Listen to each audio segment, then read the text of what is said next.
Ladies and gentlemen, it's been one of them. It's been one of them crazy weeks of playoff basketball. Gonna have fun talking about it, and I'm not alone. Let's get to it.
Welcome to Ringside Chaos, the professional wrestling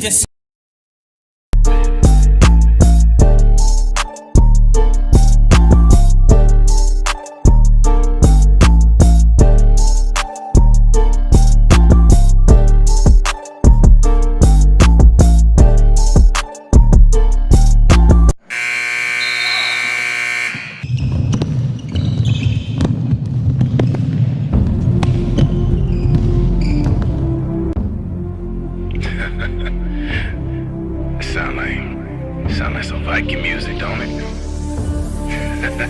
Yeah, gotta get it out the mud, that's the only way to win. Who am I to point the finger like I never ever seen? Been through the ups and downs like the letter N. They don't let you through the door, better kick that again. Cause that's the only way to win. That's the only way to go. Gotta get it out the mud, gotta get it out the floor. Cause that's the only way to go, let's go. Shooting, lights out.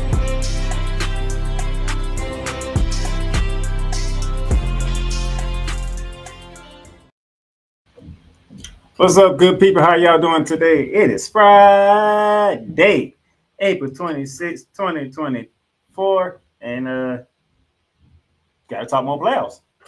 Especially what took place Wednesday. A shocker took place Wednesday. A couple of dominant performances took place last night, and we got the weekend to preview. So playoff basketball is on fire right now, and I'm not alone, ladies and gentlemen. Joining me yet again, representing the reigning, defending, undisputed NBA World Champion Denver Nuggets, out there in Charlotte, North Carolina, the cool man, Cool McCain. Let's get it. How you doing, man? Hey man, I'm pumped, I'm hyped, I'm excited.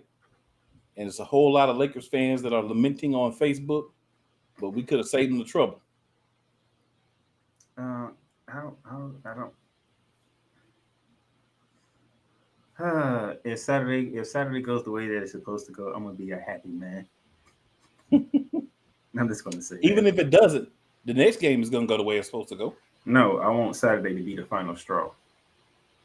I mean, I'm not gonna sit here and be like, no, I don't want to sweep them. I'm just saying, even if it doesn't, like we still good. No, I want the embarrassment of a lifetime. Oh, I know you do, sir.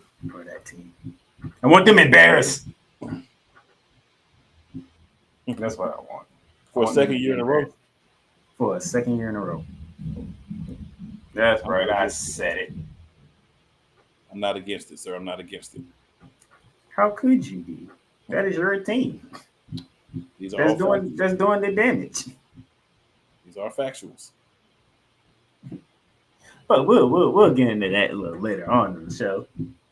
So, but come out the top. I gotta go around the hardwood first because there's a couple of news notes from the W and the NBA that I gotta get into. Is it?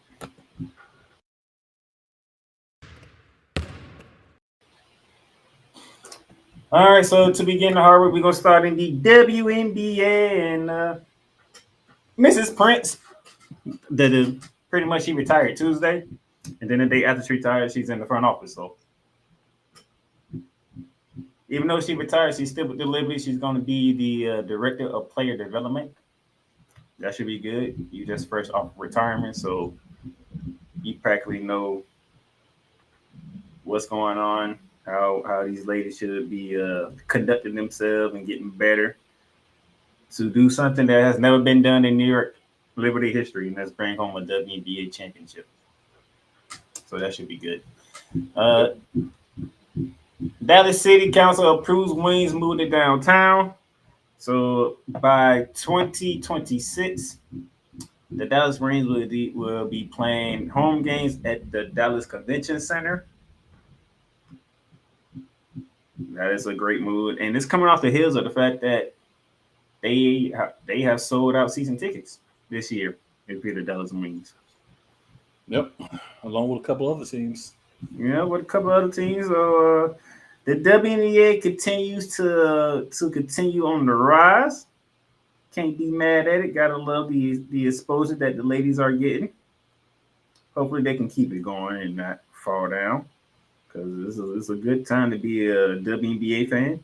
Yeah, I wanted to say, man, the Wings getting the approval to get a stadium downtown, that's big. You know what I'm saying? That's big. That opens the door for other teams to be like, hey, the Wings doing it. What's up? We making it happen too. So good move in the right direction for the WNBA. And it didn't even have to be the Indiana Fever for it to happen. Look at that. Even though a certain person over there is still making headlines. Yeah, definitely. She's still definitely making headlines. So, it is what it is with that individual. Yes, it is. It is what it is with that individual. That's all I got to say. Because she is a superstar without even having to step foot on the Indiana court yet. Yes, facts. A couple more news from the WNBA, if I remember correctly. Oh yeah, this broke last time I was on. I was on Wednesday, and this broke right when I was on. Sue Bird, part of the ownership group for the Seattle Storm. I already talked about it on Wednesday. Cool, what you got? This is the most not surprising move that I've heard in a long time.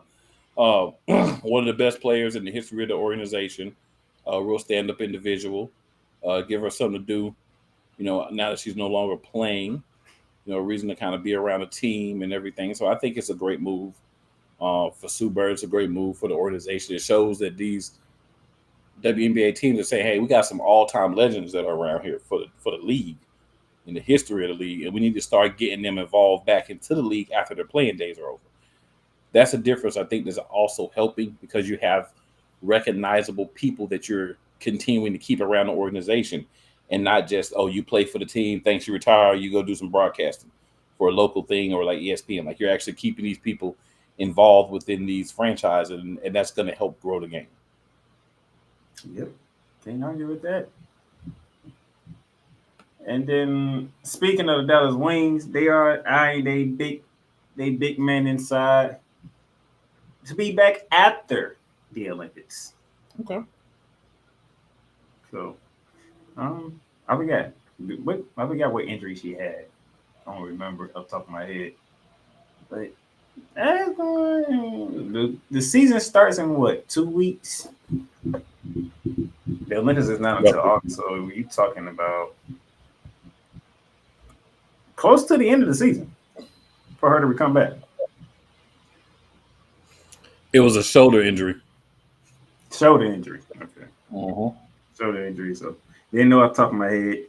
But man, that's a tough one right there. All right. That's really a tough one and whatnot. So that's the WNBA stuff. I got some NBA stuff. Got some things. We gonna talk about this.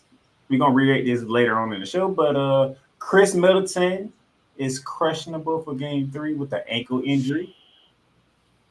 Ooh, that's not good. That's not good. It's bound to happen. But like I said, we're going to reiterate it more when we get to the Bucks and Pacers series, as that series is tied 1-1.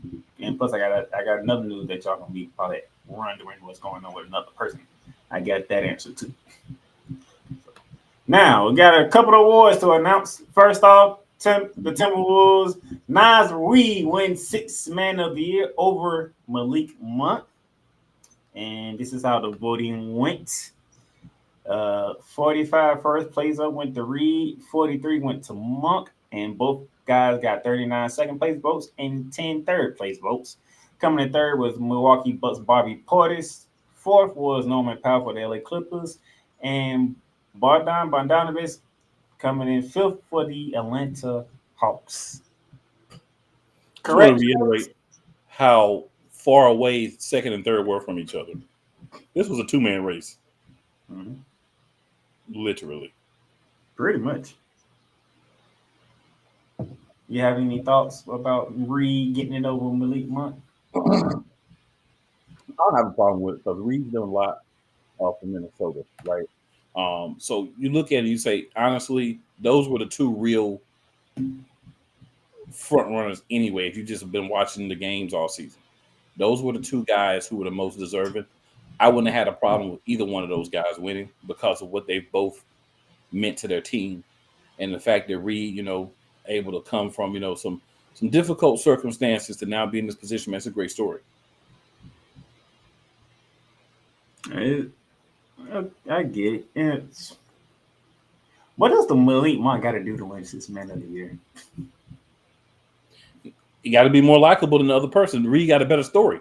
Straight up, Reed had a better story. I thought they were about the same. Reed won. So stories is going to determine the winners when Malik Monk is out here busting people behind off the bench. I mean, you can't say Reed wasn't busting people behind off the bench either, but the story. There's always going to be some people. We talking about a 10-vote difference. There's going to be some people that love the story and like, oh, that's the story. I love the story of Nas Reed, and that's kind of what it feels like went out. You know what I'm saying? I'm not saying it's right. I'm not saying I agree with it. I'm just saying that's what I see from looking at how I feel he won over Malik Monk. Like I said, I feel like it could have been. It could have went either way.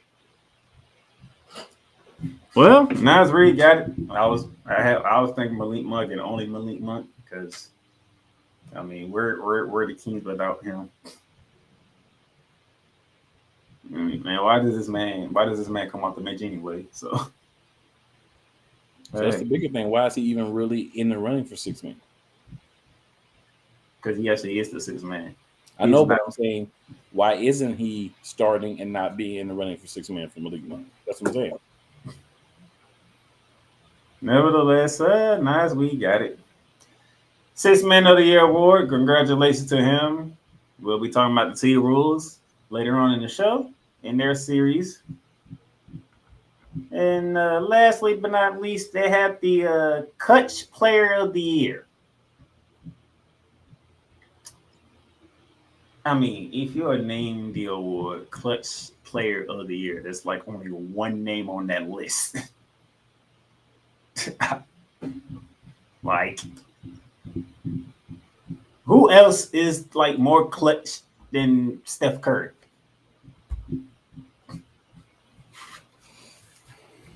You won't get a word from me for that, so there's no answer for that. So Steph Curry got 45 first place votes with 18 second place votes and 19 third place votes. Coming in second was DeMar DeRozan with 34, 27, 21. Shai Gilgeous-Alexander, who could be the MVP of the league.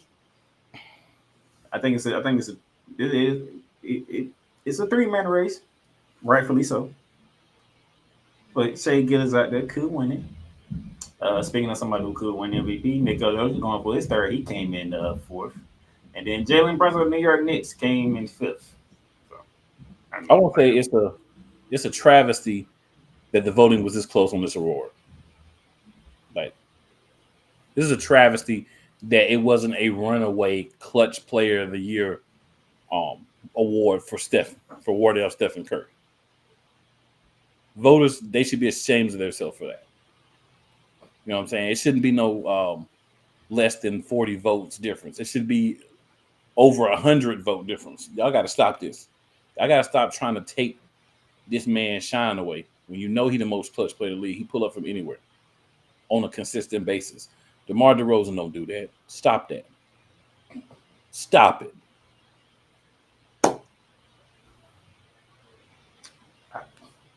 When you clutch player, you know the funny thing is, Luka ain't on here. Kyrie ain't on here. But DeRozan got second place. Come on. And DeMar DeRozan got second place over Jokic and said, I don't mind Jokic. Jokic is more of a SGA is way more clutch than DeRozan. I mean, yeah, SGA should have been in second place, but yeah. Right. I don't have a problem with him winning you know what I'm saying? Him being in the contention to win. But DeRozan, you know, come on, man.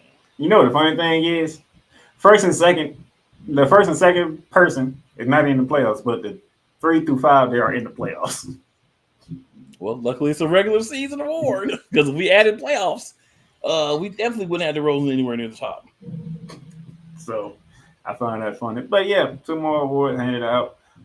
Wednesday, I shouted out to Tyrese Maxey getting Most Improved Player of the Year award.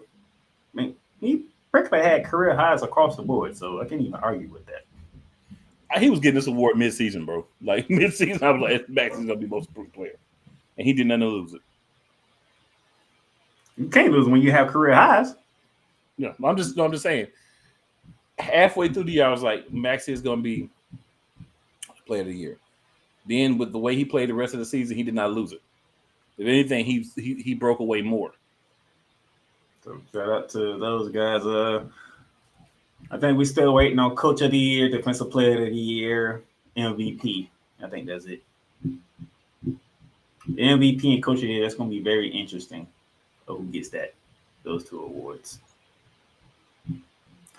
But that'll do it for Around the Hardwood.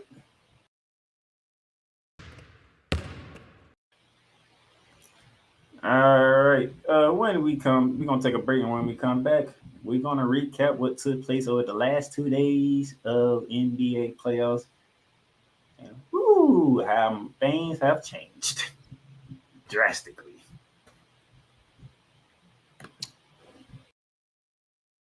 All around the world. It's a beautiful thing to be a Rams fan right now. Stafford's back. We're going to see about Cup. And running back Kerryon Williams to a return. Lend me your ears, or should I say lend Playmaker your ears, as he breaks down week by week everything in the Los Angeles Rams canon. Number 99, Aaron Donald. Can't wait for 2029 to come to know that you are going in the Hall of Fame, and it should be first ballot, no questions asked. Join the Playmaker as he breaks down everything Los Angeles Rams style in Ramily Talk on the Playmakers Blog Network YouTube channel and where you can find podcasts.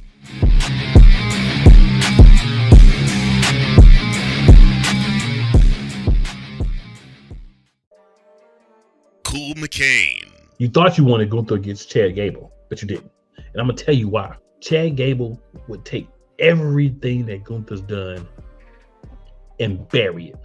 The Playmaker. It was on site. AJ Styles walked out there, seen LA like, oh, okay, then LA Knight hopped out the car, let's go. Break down everything in TNA, AEW, and all of the WWE programming. Join these 2 kings, monarchs of wrestling, live every Monday at 6:30 p.m. Eastern, 5:30 p.m. Central on the Play Caller Sports Talk YouTube channel. The largest egg producer finds bird flu in chickens at a Texas plant. Weather. Devastating tornadoes rip through the heart of the United States. Inspiration. A breast cancer survivor completed the journey of chemotherapy and now begins a future one of matrimony or sports. Michael Jordan is shown on a photo with Diddy. LeBron James has a video extolling the virtues of a Diddy party. This has been yet another beating a dead horse presentation. We got you covered. BS3 Network proudly presents The Morning Shift with Cole Johnson, live every weekday morning beginning April 29th at 8 a.m. Eastern, 7 a.m. Central.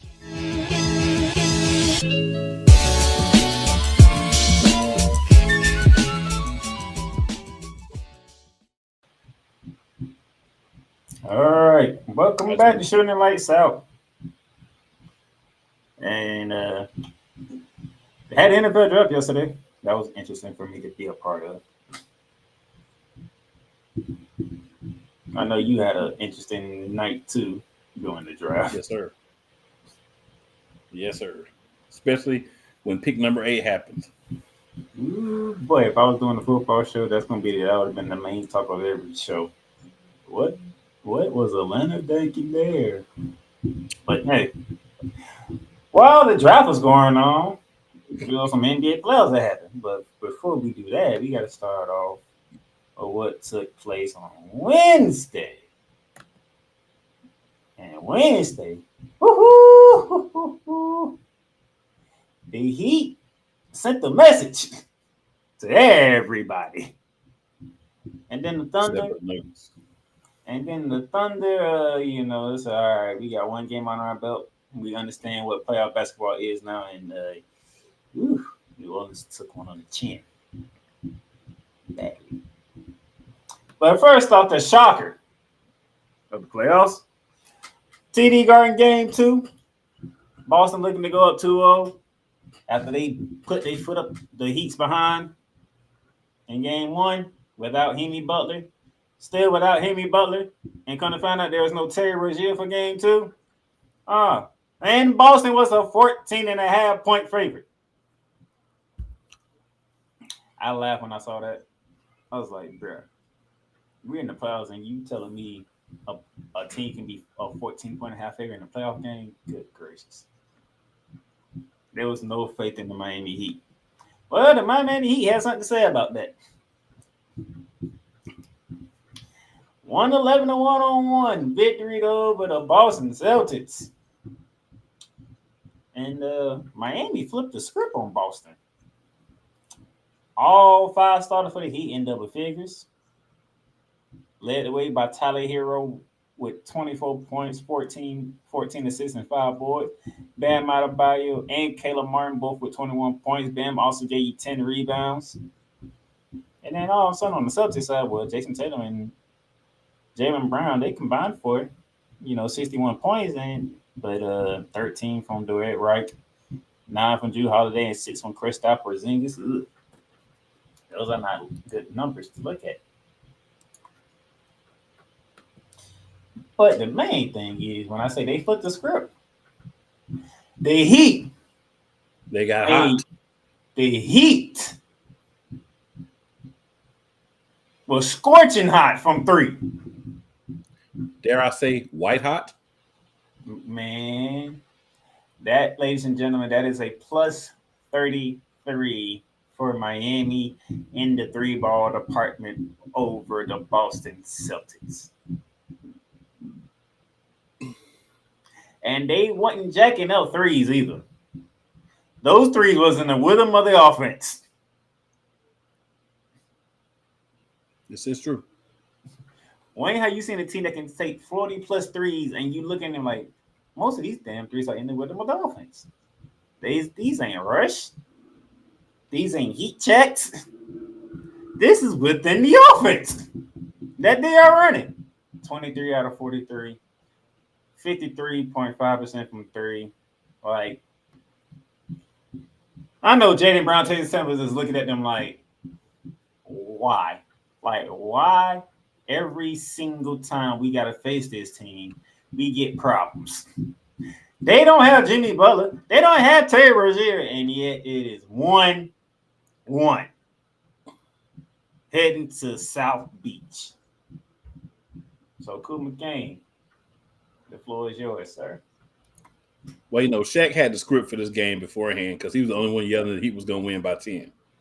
So when Shaq started talking, I'm going to start making some bets now because Shaq got the script. He know what's up. But all jokes aside, They said before the game that Tyler Hero said that Jimmy hit him up and told him basically you got to be the hero. Tyler, you got to be the hero, all puns intended. And not just scoring, but also setting people up, being a focal point. Tyler Hero really bought into that for game 2. And I will say this, even with how amazing Miami played, 10-point win, that's still not a lot with how well they played, like from the 3 and everything. So it's still concerning if you're trying to win the series if you're Miami. If you're Miami, what you're hoping for is we can get Jimmy Butler back sometime soon and maybe make a series out of this. That's probably not going to happen, but that's the best bet or the best hope if you're Miami. Y'all going home. Role players play better at home, right? This is what I always say throughout the playoffs. So maybe they got a chance to get one, maybe both of these games at home because they did split on the road. So you protect home court the rest of the series and you win the series. So, Boston. This is the third time. Y'all have played Miami, and Miami has been scorching hot from 3 on y'all. They like that. I thought y'all was the team who wants to shoot the 3 ball. Did I misconstrue how Boston wants to run the offense? I thought Boston was the team that wanted to shoot 3s. You didn't misconstrue it, but I think there's times where it's like, yeah, this team want to shoot it too, this team want to do whatever. But sometimes you just get a team that's just ready. You know what I'm saying? And I felt like that's a team that's just ready. They won't play in no games. 0 games. Miami came out to make it happen. Boston wasn't necessarily not involved, but they weren't as adamant about getting points. I think they kind of felt like most of the game we'll have a chance to come back. We'll get back in this game. We'll have a chance, right? But what they didn't realize was Miami ain't trying to get them that chance. Now, there's been some, how can I put this?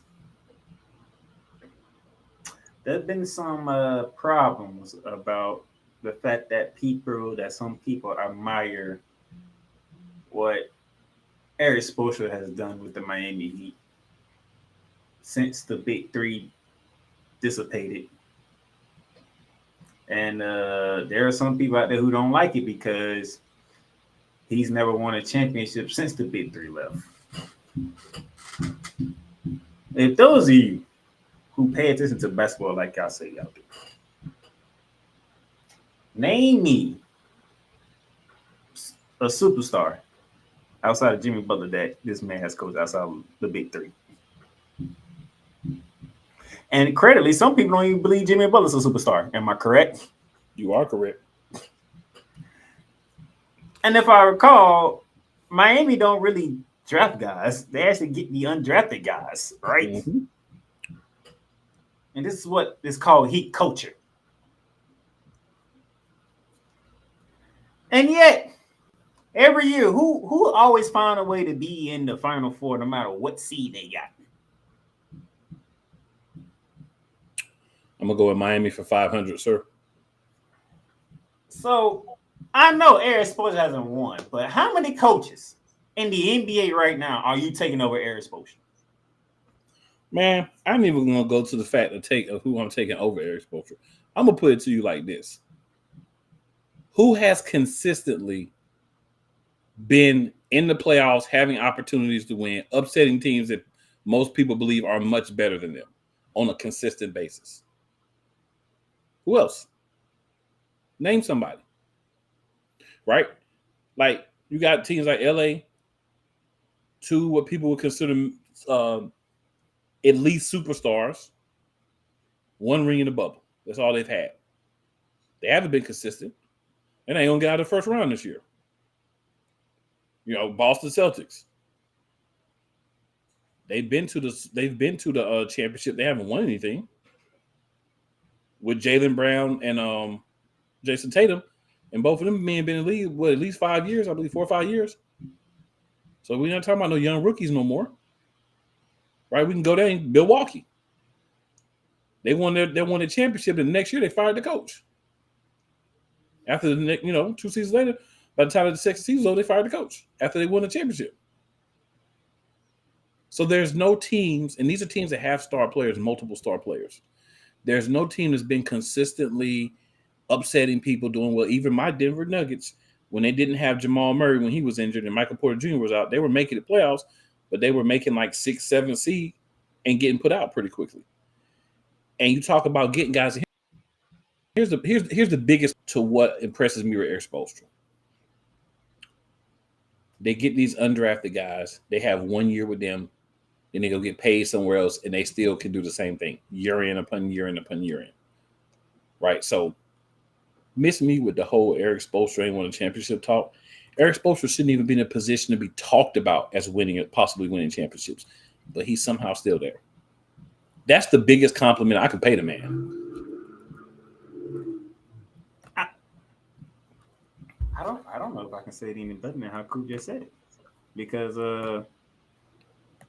what more do you want from the man?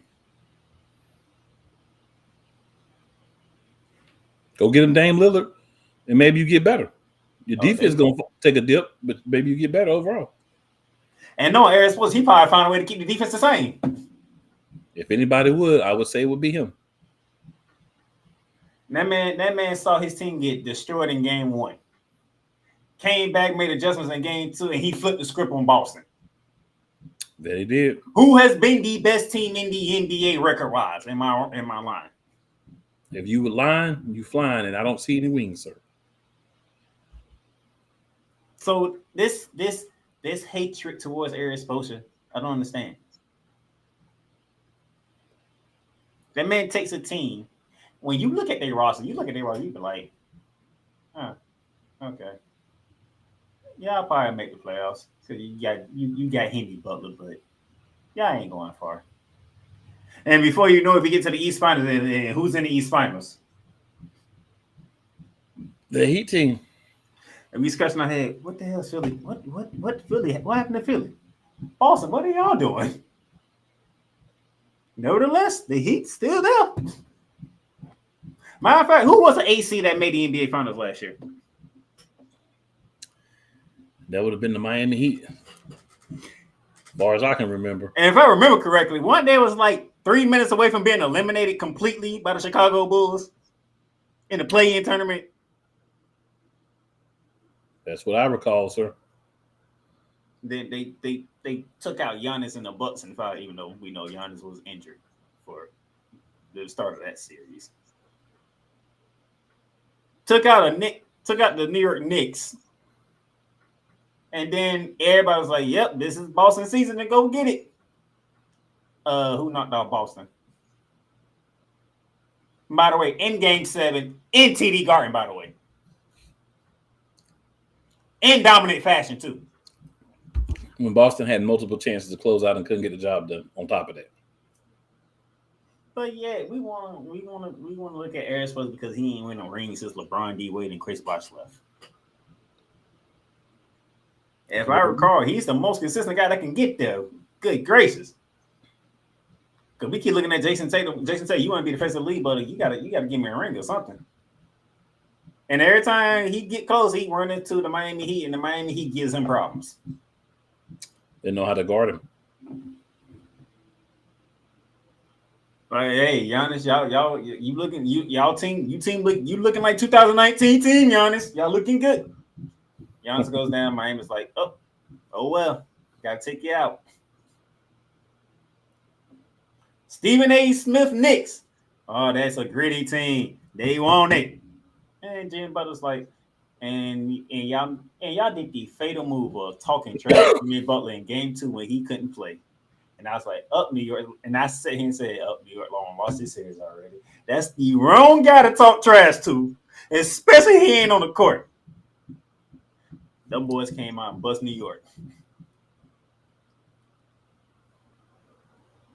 Yes, they did. They ran to Denver, and we all knew they weren't beating Denver. That machine that's over there, that Mike Malone built, it was like they gave us 2 games though. But I mean, they wouldn't beat Denver. It just wasn't gonna happen. I mean, no shade. They play hard. Even a lot of the games they lost, it was hard fought victories for Denver. But this, y'all need give Eric Spoelstra his flowers, please. This man's taking players who are not considered top 15 players, and they always in the Final Four of the NBA.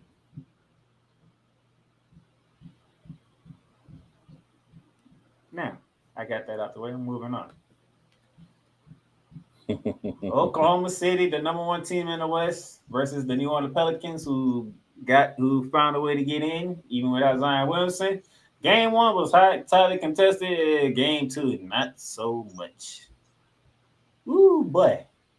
That is is that a 32-point victory that I'm looking at? If my mathematicals are correct, sir, yes, sir. Oh man, you know what the problem is outside of the Pelicans have a problem outside of Zion not being healthy. I want to see, can y'all guess who the problem is for the New Orleans Pelicans? Just want to see those who are watching.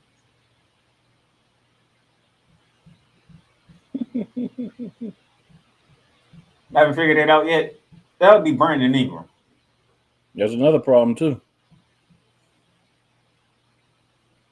Man, and you talking about CJ McCollum? Yes, sir. He showed up in game 1. Hey, the series is more than one game. It is more than one game, but here's my problem. Brandon Ingram. I'm gonna say a word that we want to see from players, but not for a type of player like him. This was Brandon Ingram stats in game 1 too. In 2 games, Brandon Ingram only took 20 shots and only scored 36 points.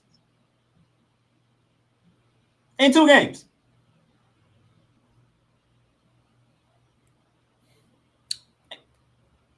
We all know you don't have Zion at the moment. So why is Brandon Ingram only taking 10 shots? So I hate to give any kind of rebuttal or credence to anything where you are defaming how well a former Duke Blue Devil is playing. But I will say Ingram was just getting back from injury, right? In the playing game against the Lakers, he didn't even really hardly play because they had him on minutes restriction and they didn't want to use him much. So we got to get back into the game. But by the same token, the minute that Zion hamstring for the 8,199 billionth time got tweaked and he was out, you needed to understand at that point, I'm the big dog. I'm not 1A or 1B. I'm not the solid number 2.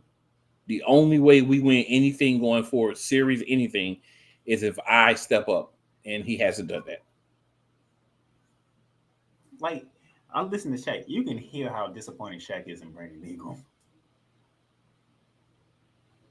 Like, why is you only giving me 10 shots in the playoff games? Mm-hmm. We don't care that he shot 50%. Bruh, we don't need you taking only 10 shots if the New Orleans Pelicans are trying to fight.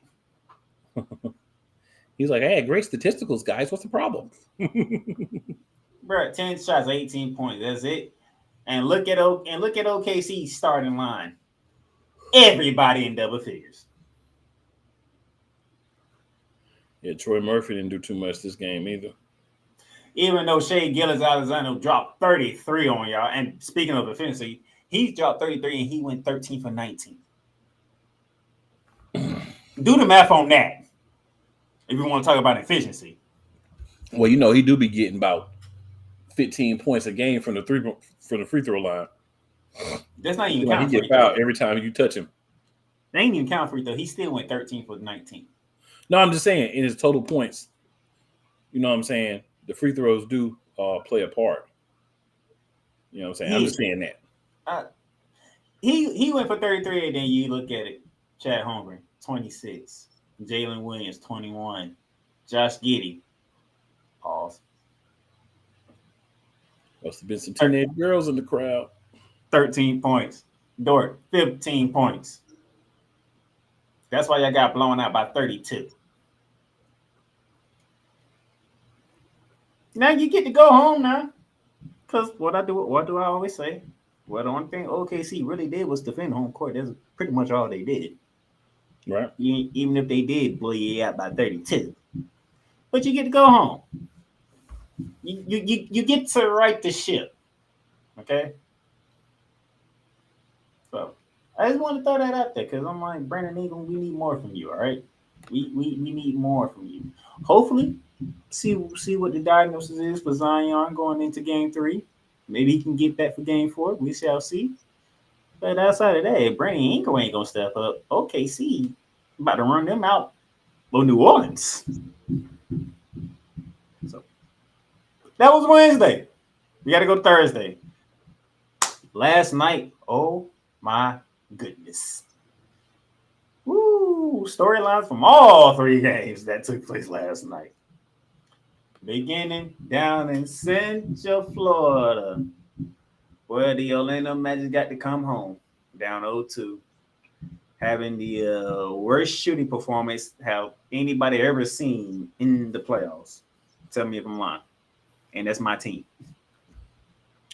I ain't saying nothing. I ain't saying a thing. But you talking about flipping the script. Woo-hoo! The largest victory of these playoffs. They beat them by 38 points. Almost a 40 burger. They almost did them like Denver got good in the football this past year. Them boys were on. They came home. It was, hey, you know what? I gotta say this. Having one of the best Magic players in attendance might have something to do with it. I'm just gonna throw that out there. You know, the great T-Mac was in the building. So you know that might have something to do with the boys being up. Like, all right, this is serious. This is game 4 too. Then this is serious, and this boys came out. Oh my goodness! Paulo Banchero 31-14. That 14 is very interesting. The 14 is more impressive than a 31. You know why? If you look at the front court of the Cavaliers, and I'm talking about Evan Mobley and Jared Allen, they combined for 25 points and 10 rebounds. Pablo Banchero did better than both of them combined. That's a good thing. The 2 guys that were kicking our ass in Cleveland, Jared Allen and Evan Mobley. I know those of you like, but Donovan Mitchell was the one dropping them. Look, when you have your 2 big guys combining for 16.5 points together and giving you damn near 20 rebounds a game, that's a problem if you're the opposing team. I mean, them 2 are cleaning the glass, and it's making it worse on you. They couldn't clean the glass last night. Pablo was cleaning the glass. And then Jalen Suggs said, all right, I need to turn into Gonzaga Jalen Suggs.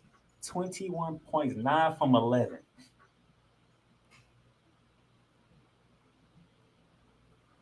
Now I just need Fran Rodden to have one of his games, and then Fonz Wagner. And then my so-called big 3 all had a game they needed to have. Jalen Suggs stepped up. Jonathan Isaac stepped up. He gave me a couple of blocks. He defended the rim. Is what we need from Jonathan Isaac. But I did say they flipped the script. I prove it to you. Because guess who was shooting in the 30s this time? It wasn't Orlando. It was Cleveland. Guess who was shooting in the 20s in 3-point range? It wasn't the Magic. It was the Cavaliers. And look at it. They out-rebounded them by 19. Now, I just told you Jared Allen and Evan Mobley up in Cleveland was damn near giving Cleveland 20 rebounds together. Easily. The Magic was the one that said, we controlling the glass. And then when you control the glass, you shoot over 50% from the field. And look at that. The largest lead was actually 43. That's how bad it got for Cleveland. It had to be one of those. We don't got it tonight. We don't got it tonight. Y'all come on out. we don't got it tonight. This is what I expected from Cleveland all series. It didn't show up until game 3. But this is what I expected. Oh Lord. All series. This man has some real good timing. I'm gonna mess with. He did this on purpose. Ladies and gentlemen, joining us right now is the man that's known as the EP of all EPs.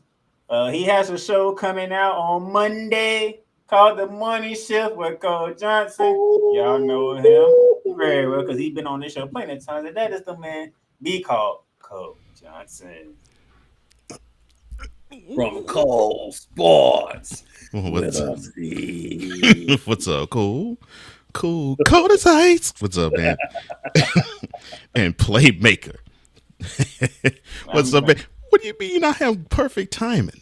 You did this on purpose. Yeah, I'm with Playmaker. I'm with him. What do you mean? What do you mean I did this on purpose? I didn't even listen to what you all talking about. You can look at the screen and see what we're talking about. Right.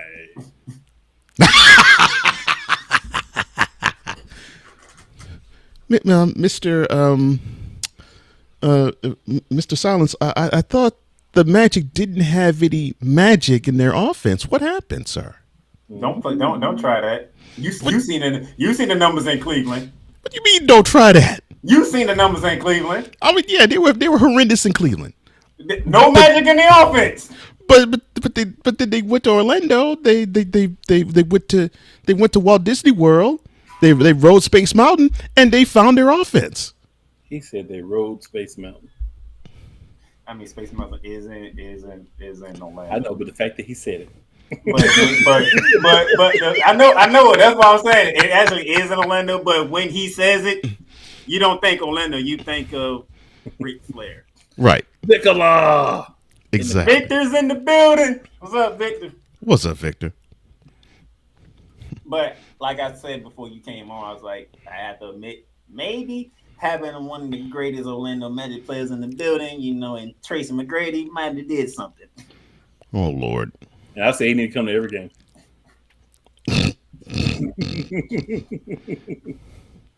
Why? I mean, T-Mac in the building. You got to show up for T-Mac, man. Come on. They better get T-Mac, Penny, Nick Anderson, Shaquille O'Grill, everybody up in there. Oh Lord! He too busy previewing the game to be there. Well, they better get him up in there for the net one.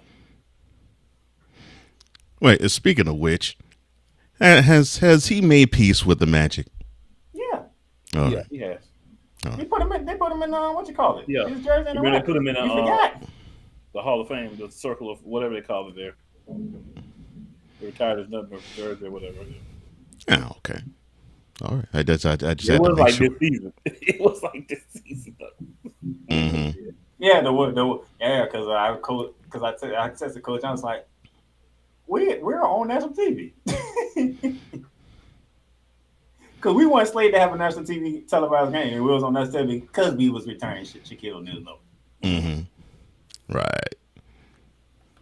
But I knew your butt was going to come in and try to get on me about my match because they ended up flipping the script on Cleveland. I mean, I saw 120 points scored. What am I supposed to do?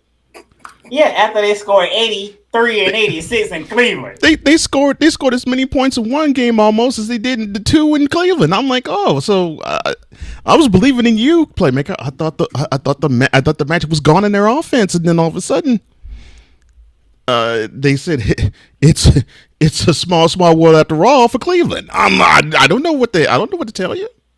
You know what happened? They said it's cooking, and then everything started working. I mean, your favorite stat. They out rebounding them almost 20. No, that's how you're supposed to do it. Mm-hmm. You got to want it. When you have Evan Mobley and Jerry Allen on the other side. Mm-hmm. Yeah, that's how you do it. You got to want it, and if you want it, and you want it that bad, yeah, you make your opponent feel this small, which they did. I mean, heck, in the offensive explosion, they held Cleveland to 83 points. So I won't worry about the defense. So now we're right in no. the top 5 in Defense is fine. Defense is fine. But normally when teams, at least in this era, go off for 120 points, it normally allow the opponent to go off for 110. So that's why I was like, okay, cool. So they came to play on both sides of the floor. See, now you should feel happy, Playmaker. Now your team down 2-1 to the Cavs. Now you can win 3 out of the next 4 and then advance to lose to to play either the Celtics or the Heat. And this is what I'm gonna give Cole Johnson his moment because he missed his moment when I already recapped it Wednesday's game. So go ahead, sir.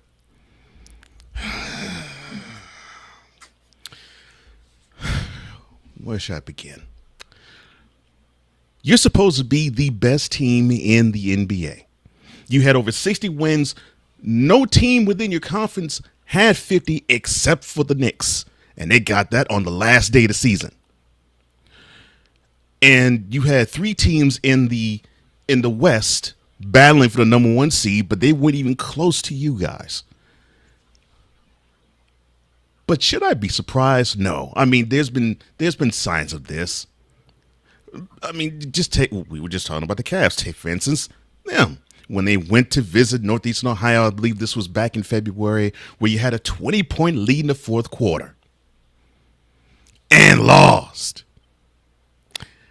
And you had these moments where you would have these spectacular games where you would just sprint out to these large double-digit leads, and then you walk with your head hanging low as if a bully stole your lunch money. And then we get to Wednesday night. You had a wonderful performance Sunday. You showed a Himmy less Heat that they don't belong on the court. You did great. That's how you're supposed to do it. And then you allow the Himmy background singers destroy you on your home floor. Poor coaching. I don't understand it. And I agree with you, Cool. I think Joe Mazzulla, maybe you aren't and people had the nerve to say, well, why is Joe Mazzulla mentioned for Coach of the Year? Game 2, first round of the NBA playoffs this year. There's your answer. You do not lose to me. You do not lose to the Heat by 10 at home with Jimmy Butler. You lost by 10 at home to them without him. And Terry Rozier.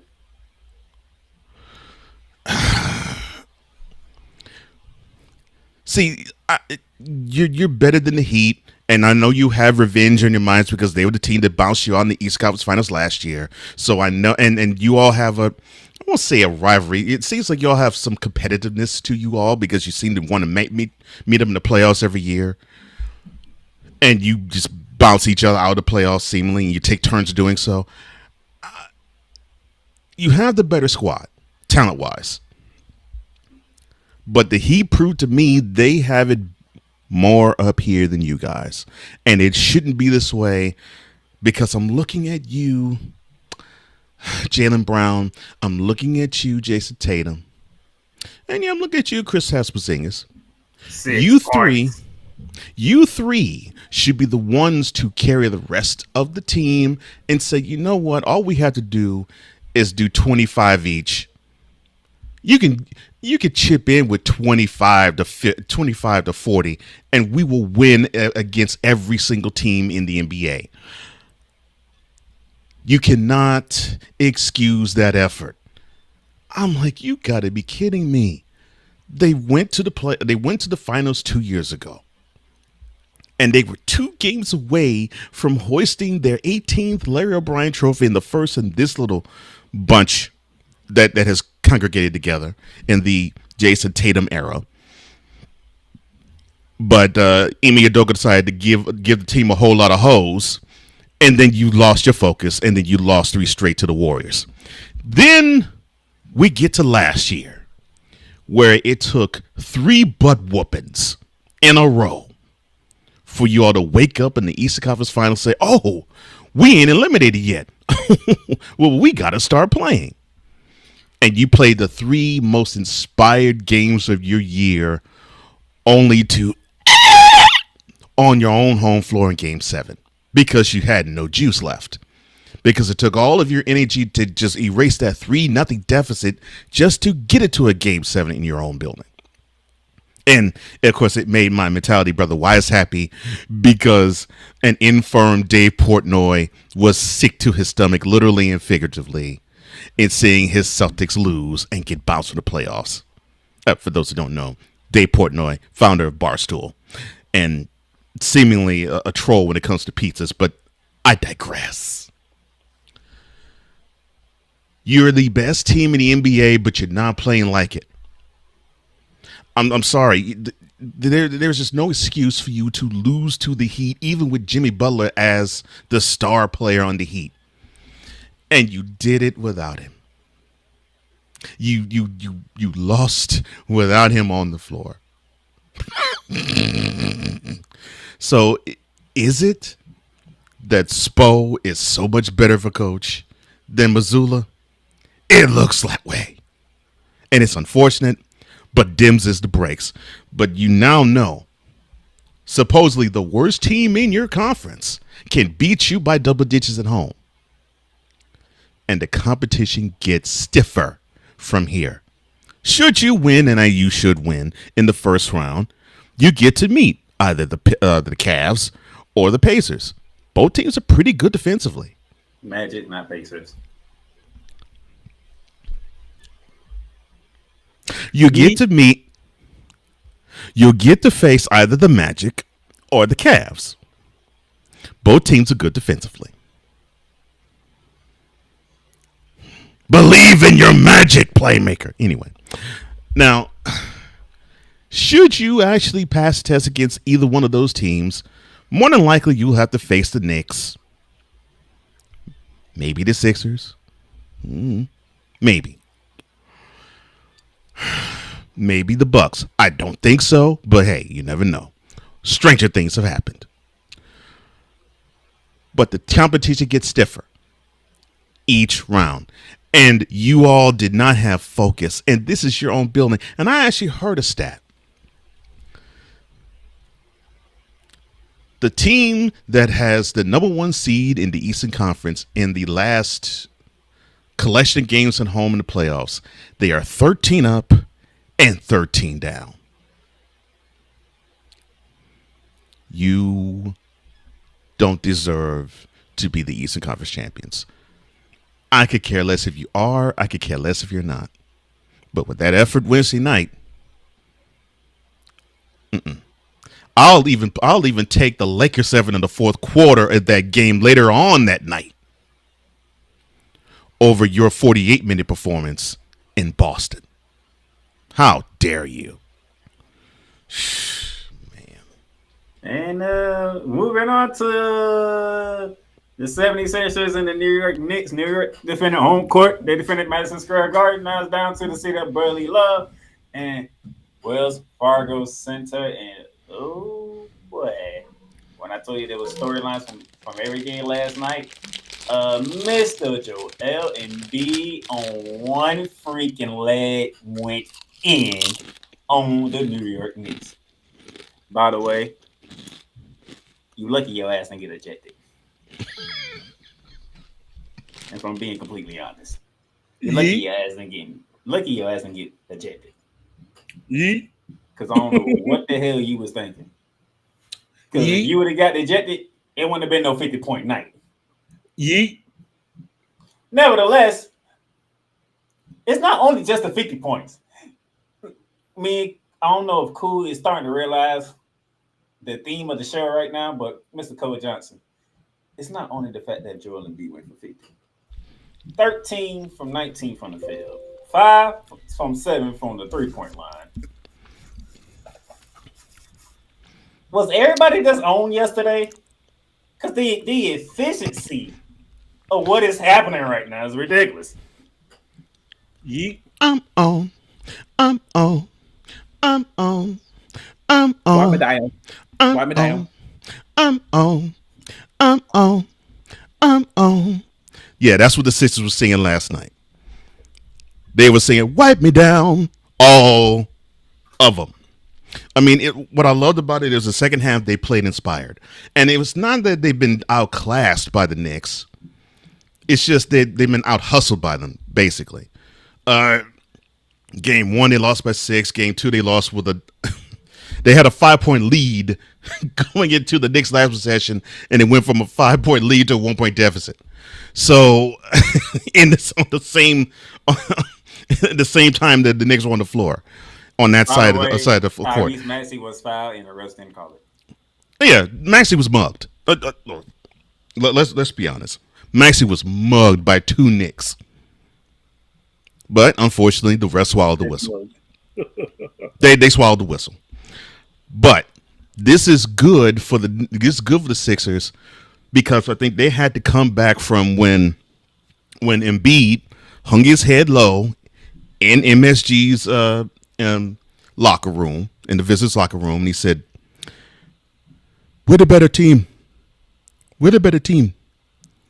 Well, if that's the case, if they're the better team, they had to win 4 of the next 5. Well, now they got one of those wins. Now it's 3 out of the next 4. And you had an appearance, I believe, Mr. Playmaker, on a friend of our show. Yeah, we got the Ebby man of the show in here as well, in Vikala, where I could have sworn I heard him say, quote, Joel Embiid sucks, close quote. It's not aging well. And yeah, he's talking about me hopping on a Snowman in the morning to defend Joel Embiid for these playoffs, not the career, but these playoffs. Yeah, I mean the dude's been hobbled, but he's shown up on one leg. I mean that's all you can say. He's shown up. Look, he is a Mr. Glass candidate, no question. But I have to give him credit. He's getting on it. He's jogging slowly down, if not walking toward the upside of the court. He's actually showing up, and he's actually showing that he wants to be a part of this team, and he wants to carry this team as far as he can take them. I respect that. I respect that. I'm happy you here to give him some flowers. I need the main man to give Embiid his flowers because I tried to tell his behind yesterday. He didn't want to listen. That's the problem with some of the old heads. They want to be stuck in their ways. Well, no, that's not you said true. Team, right? He never will give Embiid or Mr. James any props. It's not gonna happen. I guarantee you today, he probably did the show. He probably giving Embiid no props, even though Embiid went for 50 and was very efficient at it too. No. The only issue I have with Embiid, of course, besides his health, is I wish he didn't take as many threes. Although last night he was efficient from deep, because I really believe he can destroy people in the paint. And he showed a little bit of that last night. That's my only gripe about him with this game. Yeah. See, even Victor knows it's not gonna happen. See, no, you're not gonna happen. Now you said team, right? Because I do have an issue with the 76ers. Okay, what's the issue with the 76ers do you have? I'll show you. What, Nick Nurse? Oh, well, when I say team, I'm not even thinking about Tobias Harris. Because I pretty much went into this series thinking they ain't going to get anything from him. Yeah. Toby's Mr. No-Show in this series. I mean, I actually, seriously, Playmaker, I actually went into the series thinking, oh, you expect somebody Tobias Harris? You might as well forfeit now and not even lose the 4 games in front of a public audience. Just forfeit the 4 games to go home. Because if the 76ers' fate is tied to Tobias Harris, you're sunk. Victor, do me a favor. Take a picture of this. And use this when you go back on Snowman in the morning. To go ahead and buffer my point when I said yesterday. Who did the 76ers pick over Jimmy Butler? I can't believe they let go of Jimmy Butler for him. I seriously can't believe that. And neither did Jimmy because when he eliminated him a couple years back, you said for him If I recall, in Philly. I loved it. I if loved I it. recall, now, cool, help me out here. If I recall, it's been 3 games of this series, right? I believe Maxey has scored at least 20 points in all 3 games, right? I believe Joel Embiid has scored 20 points in all 3 games at least, right? Mm-hmm. But they down 1-2 because they lost 2 games because guys from the Knicks, they are balling. Then at one point in game 2, all the starters scored in double figures for the Knicks. Mm-hmm. And then you looked at and you try to find the third person for the Philadelphia 76ers, and it was like, oh, you only gave me 10 points. Nobody. Oh, you only gave me 10 points? 10 points in 41 minutes? Why you had to go Keith Sweat? It just came to me. It's your fault, Coach Johnson. It's my fault. How is it my fault, Playmaker? You the one that came up with that freaking graphic. I can't help it. Who thought Tobias was gonna do something? Nobody. I mean, come on, man. This is the problem. They played that man over Jimmy Butler, and this is the productivity that you're getting from him. Oh boy. Jalen Brunson is struggling. Don't look at how many points he has. But he's still, but He he's still is struggling. balling. He's struggling, but he's still balling. Demon Genso is balling, and Anobi is balling. Mm-hmm. Hard.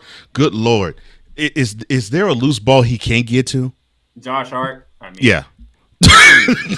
You have 3 Villanova Wildcats on the New York Knicks. They all balling, while Tyrese Maxey and Joel Embiid trying to do everything in their power to take over this series. And then the third wheel, who's supposed to be Tobias Harris. And this is what he want to give me. This is what he want to give me. Oh, and oh, by the way, the Knicks are doing this without Julius Randle, and we'll be doing it without Julius Randle the rest of the playoffs. That's why it's happening, because there's no Julius Randle. Mm-hmm. And I said this a few months back. I think I just said on this show that I think it's actually better for the Knicks to not have Julius Randle on the team, because seemingly the Knicks play better without him on the court than with them on it. So look, The black Y'all take hole. y'all take Black a picture hole. of this. Correct. Cool. Correct. Y'all take a picture of this, because guess what? Whenever this series go, and if 76 do get eliminated by the Knicks, You'll add more to that. do not blame Joel Embiid. You'll add more to that. Don't blame Tyrese Maxey. Hell, don't even blame Nick Nurse. This guy right here, who got paid, by the way. I don't even forgot how much he got paid, but he got paid pretty damn good too. Why is he attempting threes? Oh my gosh. This guy hasn't shown up for Philadelphia. And it's sad. At home, he pulls down less boards in the 2 games in MSG. Come on, man. You got to show effort. If you barely scoring, at least make it up somewhere else. Dude, Tobias says need to get the Ben Simmons treatment if I'm staying in Philly. Well, because this is just. Well, he's gonna have to have the ball in the fourth quarter, take a guy off the dribble, and then pass the ball off before he can dunk. While he should have dunked it. I mean, good gracious. Where you at, Tobias? Tobias is not here, man. Sure ain't. You can't see him. You can't see him. Thank you, Tony Yayo and John Cena. That was too easy. That was too easy. Now, 2 gentlemen, maybe 3. We're finna have some fun because the last game from last night was in the City of Angels. There we go. Now we talking. The Los Angeles Lakers are home at Crypto.com Arena, trying to find a way to finally get a W on the Denver Nuggets, losing 10 straight to them. And most likely I'll probably going through those the key losses in those 10 losses. But first off, game 3, Crypto.com Arena. All around the world, same song. It's just the same old song. New day, same old ish.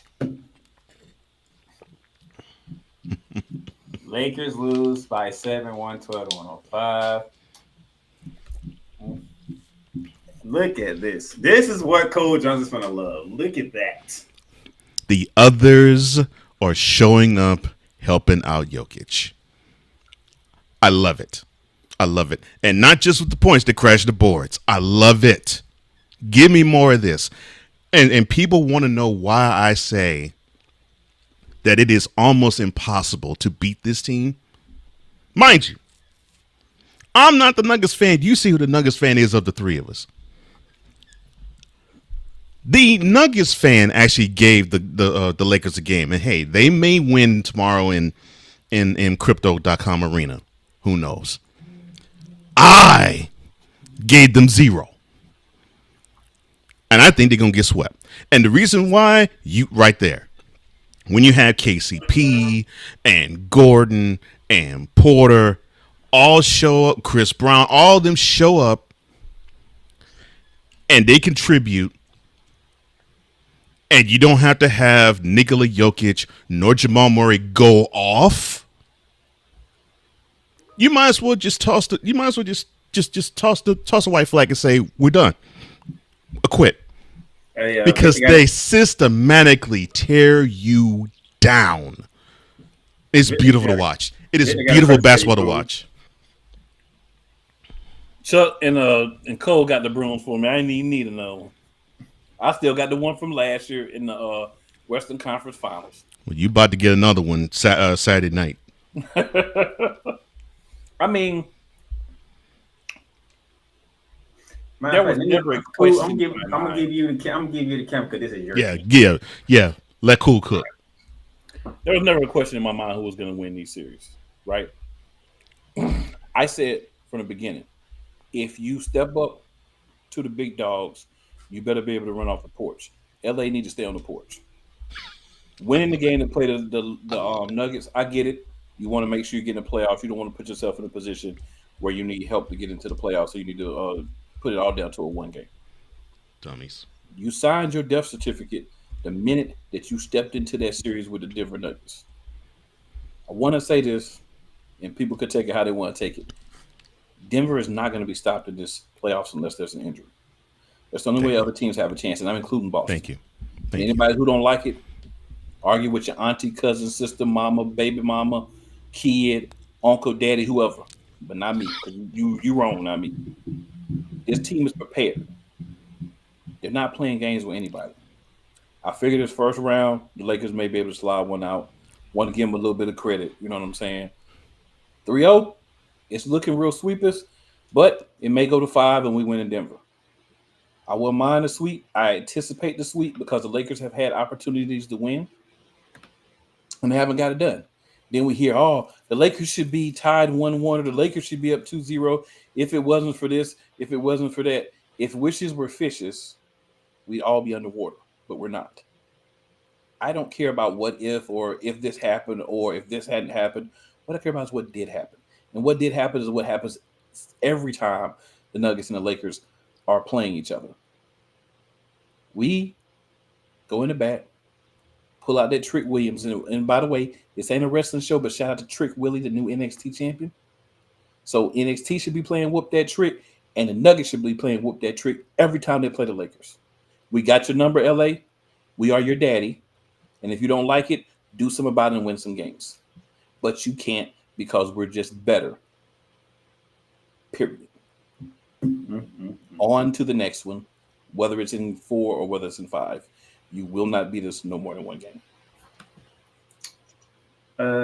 Let's see here. So we have Aaron Gordon, 29 points, 15 boards. Michael Porter Jr., 20 points, 10 boards. Nikola Jokic, 24 points, 15 boards. And you only needed 46 out of your 2 big dogs. That's all you got, your 2 big dogs, because other people step up. If my math is correct, I'm looking at. I'm just trying to make sure. If my math is correct, that is 73 points between the the front court with 40 rebounds. 40 rebounds. 73 points and 40 rebounds between three guys. I love it. You got a 7-footer at small forward, bro. Like, that's crazy. Mm-hmm. I love it. And he's been busting the Lakers. He's been busting the Lakers' ass since the series started. But not like one guy named Jamal Murray. I will say it again. When you can get this contribution from your others, and Jokic and Murray both don't go off, they just have normal nights scoring wise. Forget it. Just forget it. Forget it. And then Murray giving you 9 dimes. He kept feeding Gordon. I mean, it was just beautiful. It was beautiful. It was like Murray and Porter took turns feeding Gordon. I loved it. It was just great basketball to watch. When Porter wasn't pulling up for Jays. Right. When Porter went pulling up Jays, he was throwing dimes. And I'm like, you got to be kidding me. And then, again, the Lakers don't have an answer for you, Nikola Jokic. And he has proven that he's proven that again these last 3 games. And no, they don't have an answer for Nikola Jokic. They must not know how to get the ball to Anthony Davis in the fourth quarter. Well, you had to consult the head coach of that team and Darvin Ham. But LeBron Ham. Yeah, LeBron Ham. But memo to you, bronsexuals. When we said to you clowns that the Lakers don't even measure up to the Nuggets and it's a bad matchup for them, we weren't saying it because we were hating on LeBron. We were saying it because the team, compared to the Nuggets, is garbage. I'm sorry, they are. I mean,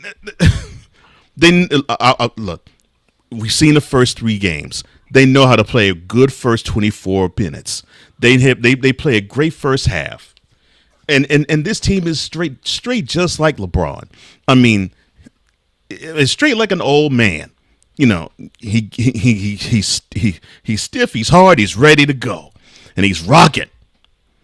And he gives you that maximum performance early, plowing everything he sees. And then the second half happens. It's like, see y'all. And the whole team pieces out. The whole team just says, well, we'll collectively do nothing. And I'm going to go back to game 2. How is it that how is the highest scorer in the game only gets 1 shot attempt in the fourth quarter? Tomfoolery. I don't understand that. Talking about bringing right full circle to what I just said. I don't understand that. I seriously don't understand that. I thought the name of the game, especially in the playoffs, is you feed your hot hand.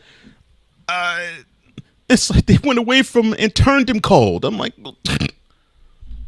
what's the point in having him be on the team if in the minutes that you have paid this man money to actually perform in, you force him to disappear? And here's the crazy thing, because last year Cole Johnson was get on Anthony Davis because one game he hot, the next game we don't know. Yes, and he actually has shown up. He's actually shown up. 3 straight games in the first 3 quarters. All 3 of these games he showed up in the first 3 quarters. He's going head to head with Jokic. And he's holding his own. He's not. I don't want to say he's doing better, but he's holding his own. Now, Mr. Davis,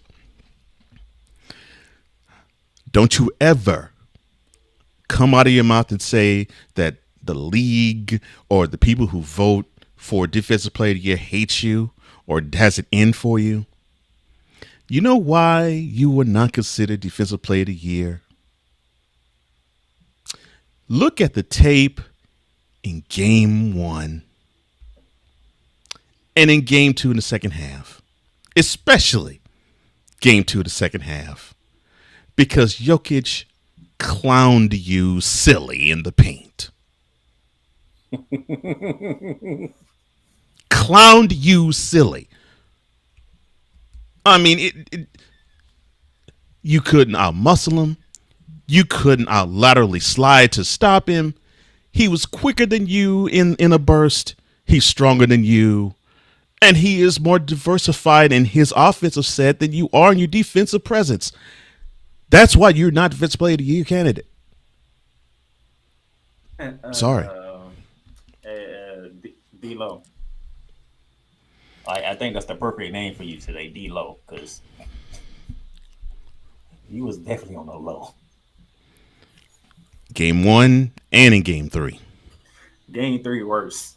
There's nothing in Game 3. Nothing. They gave up. Nothing. That's a 0. That's a donut right there. Hey, I'm telling you, man, Denver's an underrated defensive team too. And you know what? I'm gonna make Cole Johnson. I'm gonna make Cole Johnson laugh. The Nuggets won by 7, right? Cool McCain. Yeah. Your team won by 7, right? Guess where the 7 points came from?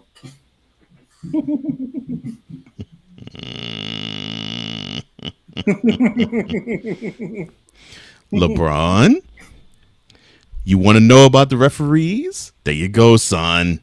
The more aggressive team gets the calls. You should know this. You played this game 2 decades plus in the NBA.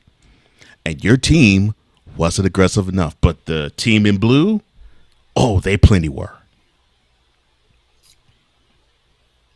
I'm not going to say so much more about Denver, but you can. But hold on, I'm about to make y'all laugh. I ain't gonna do it. You know, every once in a while, Cole Johnson would tell you, I come up with a graphic that he's like, "How do you come up with this stuff?" Right? I did it again. Check this out.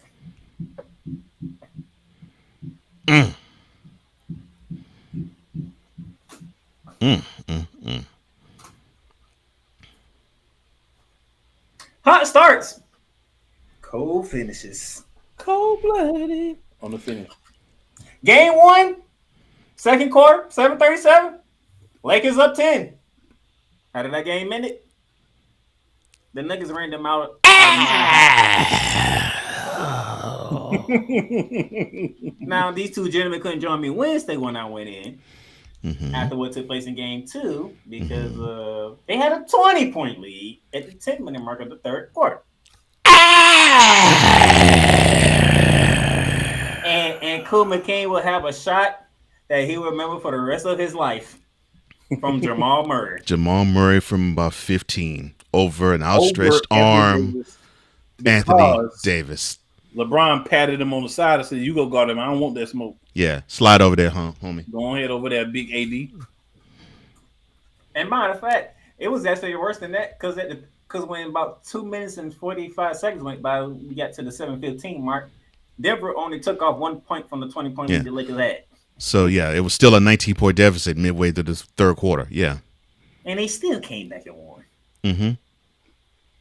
And then last night, Lakers started off hot. They had a 10-point lead first quarter.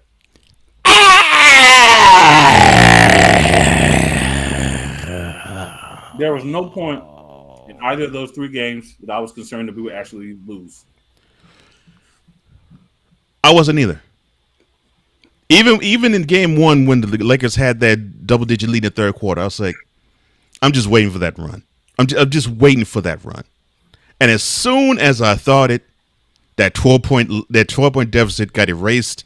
I think they raced out to like a 9-point lead before the Lakers finally called timeout.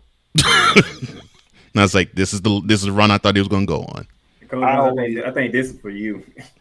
Oh, Ray is probably calling for a protest on this series. Man, you got fools saying, let's see, before Game 1, Lakers in 4. And then Game 2, Lakers in 5. And now the Game 3, and before Game 3, Lakers in 6. And now at the Game 3, you got fools saying Lakers in 7. Dumb fools. You can't make this stuff up. Oh my gosh, you can't make this stuff up. Now the Lakers are down. That's 11 straight losses.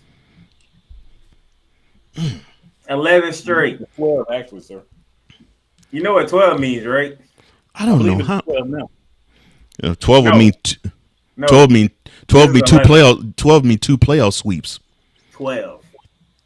12 straight would mean 2 playoff sweeps by one team. Have you ever thought about that in Lakers history? No. And then on top of that, every signature game that you had with them in the 12 game stretch, they whooped your ass. I go through it again. So you got swept in the Western Conference Finals. Yep. Got swept throughout this season. As them went on the way to win their first ever NBA championship. Yeah, got swept in the season. The aforementioned Anthony Davis opening his mouth about how disrespectful Denver Nuggets were toward him and the Lakers during the offseason. NBA said, guess what? We're going to send y'all back to the Mile House City to watch them get their championship rings. What happened?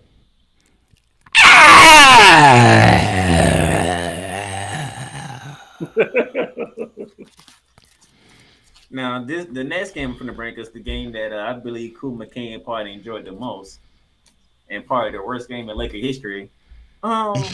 February 8th, 2024. So that's 2/8/24. What day is that in Laker history? What is that day called? I believe that's Kobe beating Bryant. Kobe D. Bryant Day. What did they do for Kobe Bryant Day? They unveiled the Kobe statue. Who was inside?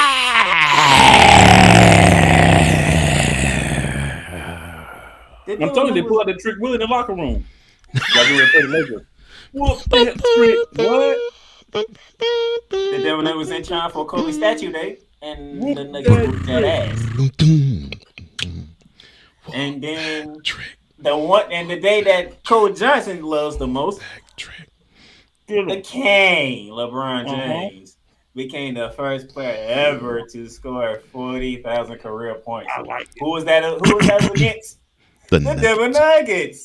And what happened?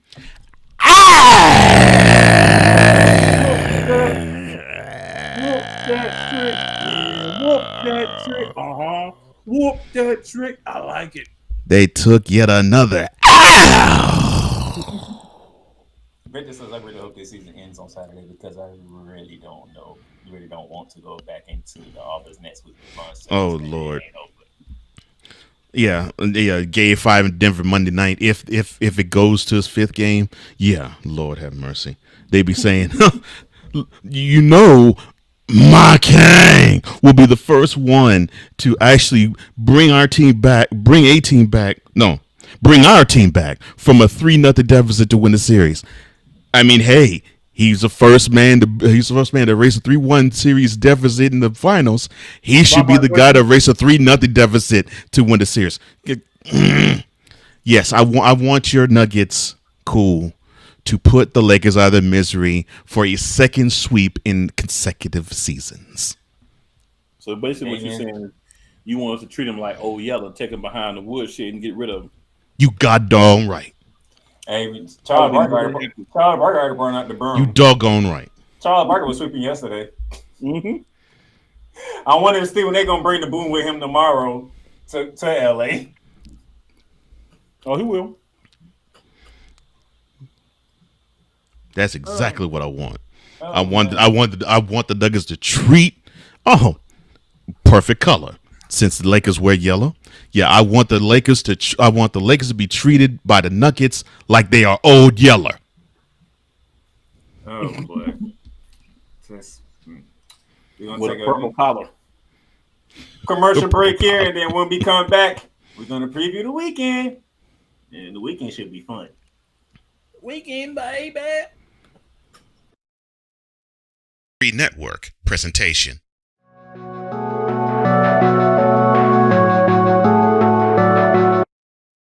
I want to do a TED Talk, but I don't have anything to talk about yet. I'm getting there. Life is for the living. We're not here that long. You can learn anything you want to learn without any money spent. What do I really enjoy? What do I really want out of life? I am your host, WIZE. Are you in a life holding pattern? Well, this is for you. Welcome to the Stuck in My Mind podcast. Live every Monday, Tuesday, and Wednesday at 4 p.m. Central.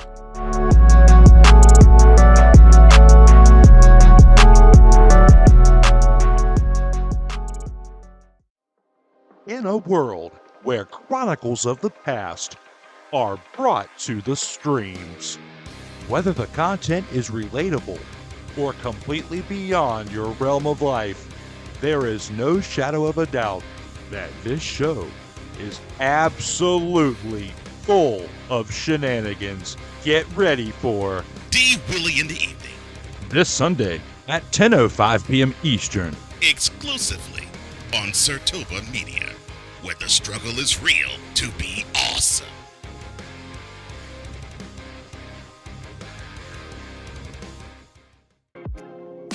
Get mounts of entertainment with Paramount Plus. Stream new movies such as Mean Girls, Transformers: Rise of the Beast, and Good Burger 2 with Paramount Plus. Stream live sports such as the UEFA Champions League, the NFL on CBS, the PGA Tour, and March Madness. Catch hit CBS shows such as Fire Country, Ghost, NCIS, and more. But also catch exclusive originals for Paramount Plus such as Special Ops Lioness, The Family Stallones, and the hit series Halo. The new streaming home of Showtime. Watch Showtime original series and movies when you sign up with Paramount Plus with Showtime. Make it a fun, action-packed adventure for the whole family and create kid-friendly profiles for the little ones. So much to stream with Paramount Plus, with over 45,000 full episodes from BET, CBS, Comedy Central, MTV, Nickelodeon, and more. Paramount Plus plan starts at $5.99, but if you subscribe today, you get a free trial. Paramount Plus, mounts of entertainment. Join the transporter to Hades. Your butt and gut becomes one. Join the reformer of hooker whores. This is my daughter, Placenta Booty Johnson. Join the bronze god. Whenever you are in distress, take off your baseball cap and throw it in the air. Join your very own superhero of broadcasting, Chris Bass. So whatever color crayon they get, they palm it and do 2 circles, and that translates to, I can beat up black people. As she takes you through the week's paces in Baseline. Live every Saturday at 8 a.m. Eastern, 7 a.m. Central, Pacific Time Zone people, just stay asleep when this is on live and just catch the recording. Oh, I'm sorry. Exclusively on the Chris Bass YouTube channel.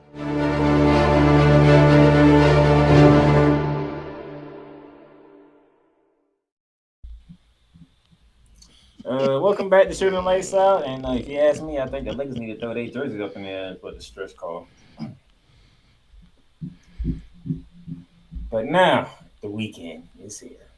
Tonight in the weekend, we got great action. So, let me pull it up, because I think that's the one I deleted by accident. Go me.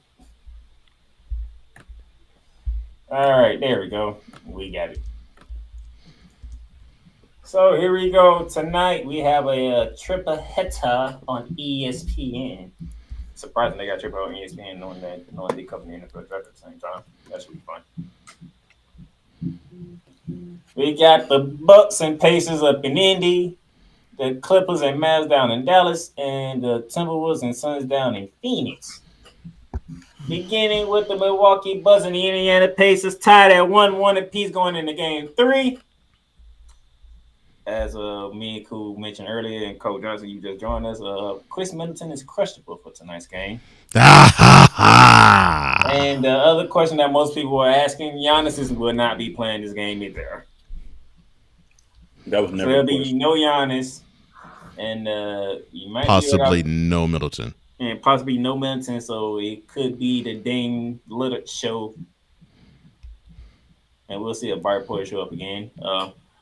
Here, there go your little bet line for all my people that like to bet. So, Pacers favored by 4.5 points. While they at home. So, Game 3, ladies and gentlemen. And I'm going to start with the EP of all EP, Mr. Coach Johnson. Game 2 was telling. The Bucks rode Dame's hot first half in Game 1. And I think they felt as though it was going to be more of the same. And the Pacers in the second half was like, nah, it's not.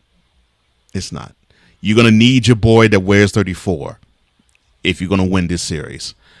And now we are looking at the possibility of, and I actually have to acquiesce to Cool on this one. It is looking more and more like the Pacers are going to take this series from the Bucks. And reason being, I mean, you have two reasons to me that's just glaring. Giannis being out is a blow to the Bucks. Chris Middleton being out is also a blow to the Bucks. And Doc Rivers being the head coach of the team is another blow. I mean, he does better when he's a color commentator on ESPN or TNT when he break it down the game there. But in terms of the X's and O's on the sideline, he'll mess the team up in the playoffs. Just ask the Celtics, the Clippers, the Magic, the Sixers, and now we'll be asking the Bucks because he just simply tanks teams when it comes to playoffs because his X's and O's and the way he manages his team, it's horrible. What I don't like about the Bucks right now is you have a team that really doesn't. They really don't believe in one another, and now you need to have the Bucks remind one another. We're supposed to be one of these teams that's supposed to stop the Celtics. We're supposed to be one of the teams that's supposed to stop them, but heck, we can't stop a cold, as evidenced by the second half of Game 2. This is what they have to do. They have to make a bigger commitment on defense, and they must crash those boards. And yeah, they may be smaller, but there's no excuse. They got to do it because that's the only way they're going to win. Otherwise, the Pacers are going to have their way with them in Indy the next 2 games. Easily. All right, so you got that going, and Cool McCain. So it's really, really, really, really imperative for Milwaukee to get a game tonight. Yes. They can't lose game 2 and 3, especially if you don't have Middleton. They got to find a way. I don't know how if they don't have Middleton too, but Milwaukee got to win this game. Like, if they want to stay in this series, they got to win this game. Because you can say, oh, well, even if they lose this game, they still got game 4. They need to take the momentum back. Right now, if they had won both games in Milwaukee, then they could stand to lose game 3 and still be good. Can't have back-to-back losses. We already know that Dame time may get 30 or 40, but maybe in one half, right? So he's also got to say in his mind, I'm not going to play a lot of defense anymore. Let's be real, he don't. So he's got to say, I'm gonna take the little bit of energy that I waste on pretending to play defense and save it for offense. He's got to go out there and give them probably 60 points at least tonight for them to have a chance. We need Dame time. We need that dude that took that trash team in Portland all the way to the Western Conference Finals. Got to show up. They don't see him there, and Chris Middleton doesn't play. Even if Chris Middleton plays, they probably still need that. Or without him, they definitely need that. Milwaukee's going to be in a very precarious situation of possibly going back home down 1-3, and that's not what they want.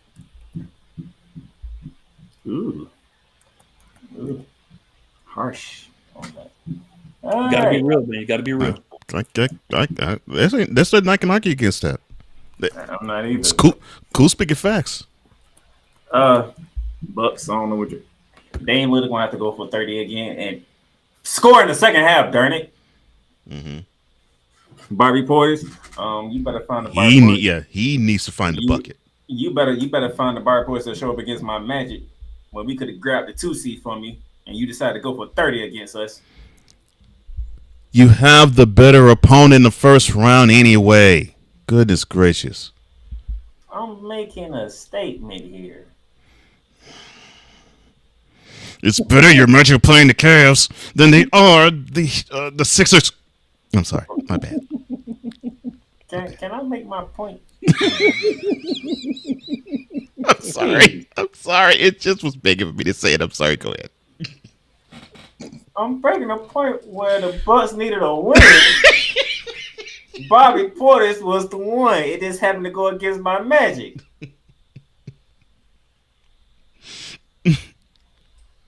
Jeez. Tell them why you mad, son. Yeah, tell me why you mad, son. You're talking to you, not me. That Bobby Portis needs to show up. Oh, man. They took home court from you. They had all 5 guys in double figures in game 2. And that's without Tyrese Halliburton going in. Right. And you know one of them games is coming soon rather than later. That probably is going to be the game 3 explosion. So Doc Rivers, a lot of people look at you because they like looking at you. You're an easy target. That is called it. You're an easy target. Homie just needs to win some playoff series. Like, what you gonna do? You ain't gonna have Giannis tonight. You might not have Chris Middleton tonight. So, and Brook Lopez, get your big tall ass in the goddamn paint, please. Play like a big man. Jeez. Yes. Bro, he gonna mess that back up again. Play like you're the biggest man on the court. Come on, man. He's literally the tallest guy on the goddamn court.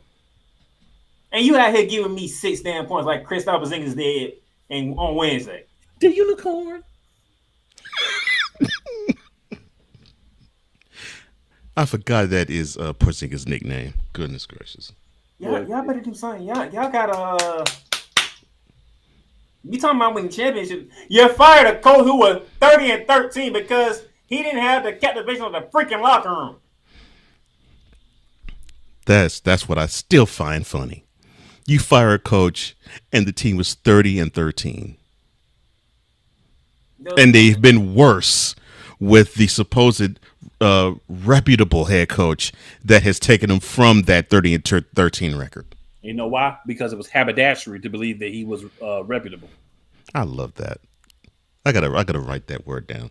Haberdashery. So Milwaukee, y'all gonna show up tonight? Because Pacers at home. Amy's gonna be rocking.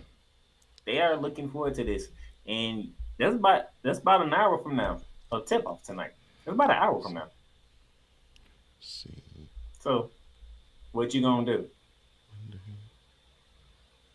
Hold off on print. Okay. Now, instead of doing what I normally, instead of doing what most people do with preview game by game, this is a little different because the 3 of us, we typically don't do shows on the weekend. So, with that being said, based on how you feel about game 3, game 4 will be on Sunday. How we feeling? Well, to me, that's advantage Pacers. And I say it from the standpoint of I think the Bucks took the Pacers slightly. The body language in game 2 was really telling to me because I think they thought, okay, well, yeah, we coasted to this game 1 victory, and Dame didn't have to play a half. Oh yeah, we got this in the bag, and they're going to pay the price because you're dealing with a team of the Pacers. They're young, they're hungry, and they want to be respected.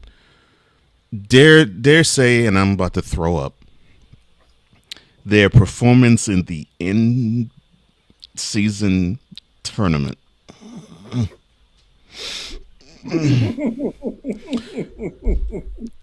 brought us to understanding that the Pacers actually are a team to be reckoned with in terms of if you are an Eastern Conference power and you actually take this team for granted, you can get bounced.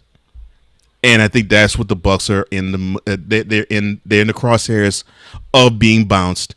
Oh no! By the way, they don't have Giannis. Oh, by the way, they may not have Chris Middleton. Basically, they won't. And oh, by the way, they have one of the worst playoff coaches in modern day history on their sideline. So it just doesn't look good for the Bucks. It really doesn't. It sounds like Cole saying this series ending in 5. I don't want to say 5, but the way the Bucks looked. Well, Seriously, the way the Bucks looked in the second half of game 2, I'm like, man, you took this team too lightly, and you about to pay the price. Well, basically, you're saying Pacers defend their home court. Yeah, Pacers going to defend on court, but the Bucks need to take one, and I'm with Cool. They need to take this game tonight, and if they don't, forget Sunday. 2-2 or 3-1.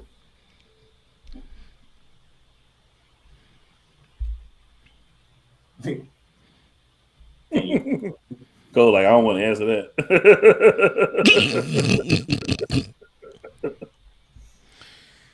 You answer it. Me? Yeah, you. Oh, I'll answer the question for you. So it's gonna be 2-2. Milwaukee gonna find a way to win one of these games in Indiana. But here's the problem: if it's not game 3, then you're putting yourself in a situation where you got to win like 4 out of 5. Well, 3 out of 5. You know what I'm saying? Yeah, 3 out of the next 5. Yeah. Yeah, you don't want to put yourself in that situation because then even if you win game 4, you still got to turn around and beat them 2 more times. Mm-hmm. Whereas if you take care of business in game 3, you put a little bit more of the pressure back on to Indianapolis, and Indianapolis hasn't shown throughout the last couple of years that they handle pressure very well. Right, mm-hmm. So Milwaukee, it's a game of games within the game, and the game within the game is trying to stay up one game. I'm up 1, you come back, you get me. Okay, I get back up on you, get the home court back. You beat me, we still 2-2. I get my 3rd game, I got 2 shots then to finish out the series. You get your 3rd game before me, you got 2 shots to finish out the series, or maybe 3. You know what I'm saying? So that's where I feel like Milwaukee has got to find a way to go 1-1 in Indianapolis to have any shot, and I believe they're going to do it. They have the talent to do it, yes. It's just that mental makeup to me and the hunger factor of the Pacers that gives me pause. But see, the Pacers are going to let you in because defensively they don't give up monkeys. You know what? 100. Now you get no argument out of me on that. I wish the defense was better. I agree with you, man. Yeah, that's why I said Damian Lillard can take a little less pretending to play defense and just use the energy on offense because it's not like they're gonna play defense on him. Right. All right. So what I'm gonna do, I'm gonna put our next series we're gonna talk about on the full screen because I know once I do it, Cole Johnson's gonna laugh because he's gonna come after me. Our next series we're gonna talk about takes us to the city of Dallas.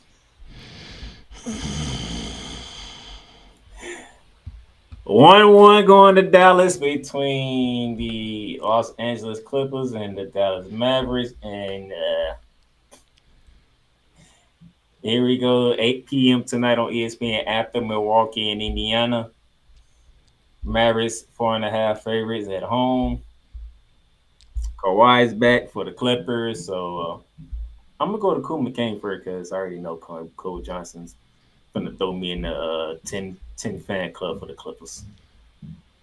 For this series, you can make me number 11 because I believe the Clippers with Kawhi back, they're going to handle business tonight. Oh, Silky John Stone is going to be back pulling in 15 to 17 footers all over the place. Oh my God. And facilitating and making the team better and making you have to guard him. And that therefore less defensive focus on every other player on that team because that's the cog that makes this team run. Them being 1-1 without him and him being able to play in game 3, that's a huge deal for the Clippers. Remember, your boy told you last week on there, if the Clippers are healthy, they win in this series. Well, we're hearing that the Clippers are going to be healthy. So what kind of analyst would I be if I go back on my own word?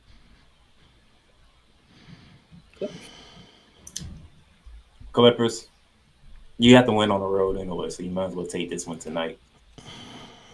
You got to win on the road anyway. You might as well take this tonight. So yes, sir. I'm going to take that off because I know if I know Coach, I was like I know he's going to go ahead and talk about games 3 and 4 anyway because it's the Clippers we're talking about. So there you go. See, I really wish this was wrestling. Why? Because we're talking about 2 teams who I could give 2 craps about. And if it was double eliminations were possible, I'd be so happy. And we could give OKC a bye into the conference finals. Since unfortunately this isn't wrestling, this is basketball, and we got to have a winner.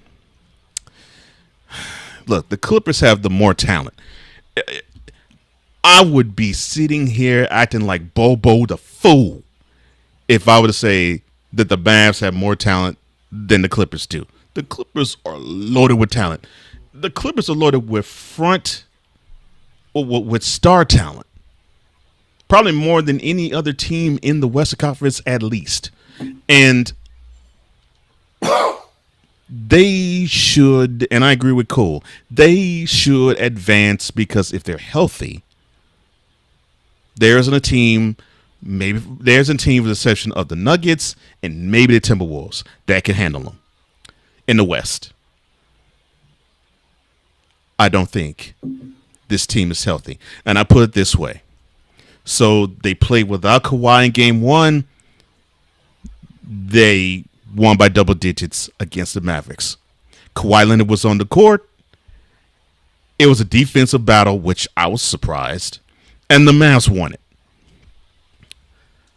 I don't think this team is still fully healthy. Just because they're on the court does not mean they're healthy. And the reason why I say that is I remember there was a series where I think it was the Clippers Jazz 2021 Western Conference semifinals where Kawhi was jamming. I mean, he was balling. I mean, he was giving the Jazz the blues. And then he disappeared like Houdini. And credit to Playoff P. He brought the team to the first conference finals in franchise history.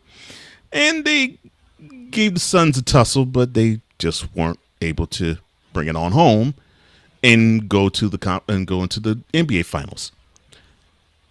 This team is ancient. This team is old. I mean, you got George who's over he's over 30. You got Kawhi who's over 30. You got Westbrook who's over 30. You got Harden who's over 30. One of them busts is going to get hurt again if it isn't Kawhi himself. And because of that, I actually don't see the Clippers getting out this series. However, I do see this being 2-2 because I think they'll split in Dallas. Yeah. So the three of us have at least a 2-2 split. I'm looking for a 3-1. But okay. They do got Luka the Clipper Cola. And Cole Johnson, I got a stat for you when it comes to Luka. You know how many games Luka has played against the Clippers in the playoffs? It's been I'm sure it's been many. I can't remember how many. 10 games. Yeah, I suppose it's been many games. Yeah. Tonight would be 11. Mm-hmm. I know you love numbers, right? Yep. In the 10 games against the Clippers in the playoffs, he boogies on them. Luka is averaging 33.9 points per game. Yeah, he boogies on them. Mm-hmm. 8.9 rebounds a game. Yeah. 9.3 assists per game. Shooting 48% from the field and 38% from three. Yeah. Yeah, do boogies on the Clippers. I don't know what it is about them, but he seems to love playing against them. So that's the Clippers and the Mavericks, 8 p.m. tonight at the Milwaukee in Indiana. And then we have the third of a triple header. I'm surprised ESPN is doing a triple header right alongside the NFL draft. I'm not. At least the guys at TNT can take a day off. Yeah, I'm not. Now let's go to the Valley. I mean, ESPN has about 25 channels. And when we go to the Valley, I'm talking Phoenix, Arizona, game 3 between the Minnesota Timberwolves and the Phoenix Suns. And Bradley Beal. Not yet.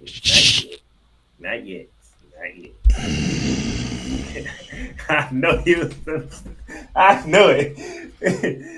This is 2-0 Timberwolves way.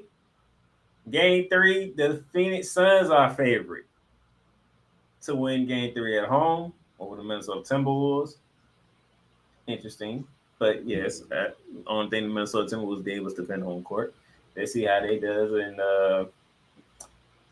game 4 would be Sunday. So real quickly, Cool McCain. We're gonna make this short and sweet. Kevin Durant is about to go 8 poop at home. Devin Booker is about to actually look like a guy that should be on the Olympic team at home. Bradley Beal may or may not play. We know he get hurt more than Zion Williamson. Minnesota's role players are not going to step up in Phoenix. Phoenix's guys are going to actually play to help. And Phoenix is about to win both of these games at home. We're about to end up 2-2 up out of here. And it's going to be if Minnesota can defend home court or if Phoenix can get one in Minnesota. All right, Coach Johnson, Cook. Bradley Beal, you better show up, son.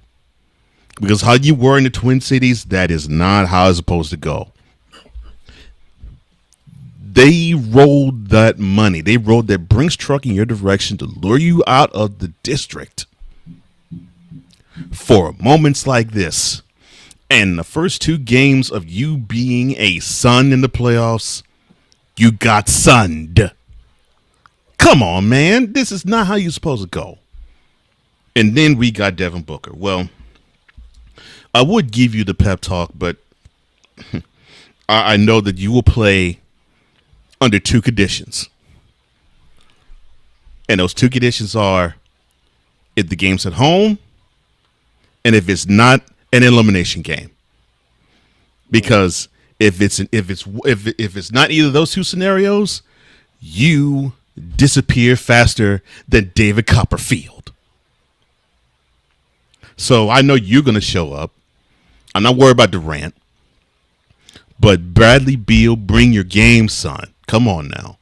You can't let Nurkic be the guy who's doing all the work, man. You got to do the work with him. And Nurkic isn't the guy that you're supposed to have to do all the work. He's supposed to just clean up on the glass and give you points every now and then. But you're allowing him to actually pick up your slack. Dude, no. Don't do that, son.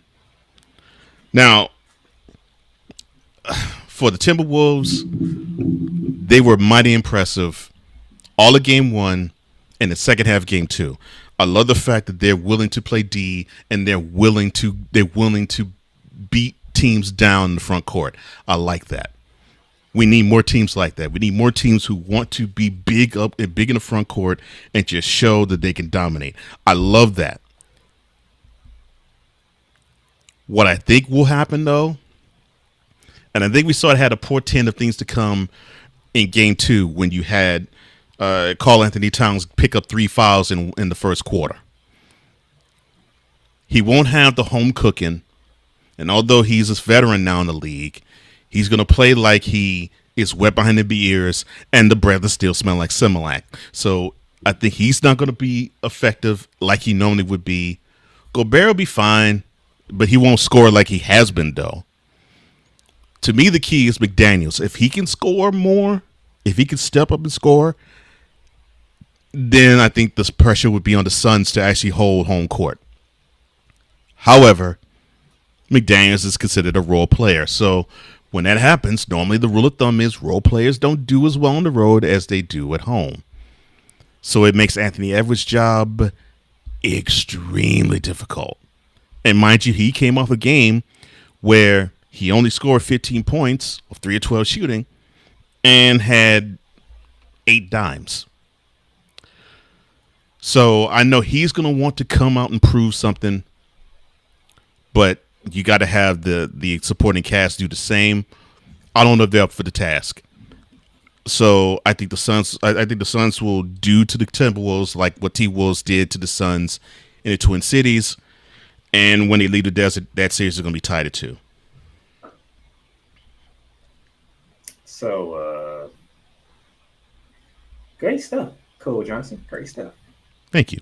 But once again, Devin Booker is going to ball out because it's a home game and it's not an elimination game. But can I add to your point when it comes to a Bradley Beal or Kevin Durant? Oh, please do, sir. That you might have overlooked in a way. So, first of all, Kevin Durant. Anthony Edwards made it known in game 1 He coming for your head. Okay? And the crazy thing is, you was the favorite player that he grew up watching. And he putting you on notice, so Kevin Durant. Yep. You still one of the elite scorers in the game. Am I mistaken? You are not, sir. So Kevin Durant, while you at home, send a message back to the young buck. Tell him, hey, you got to come get this throne, homie. But Durant don't want to be a leader, and he's all decrepit.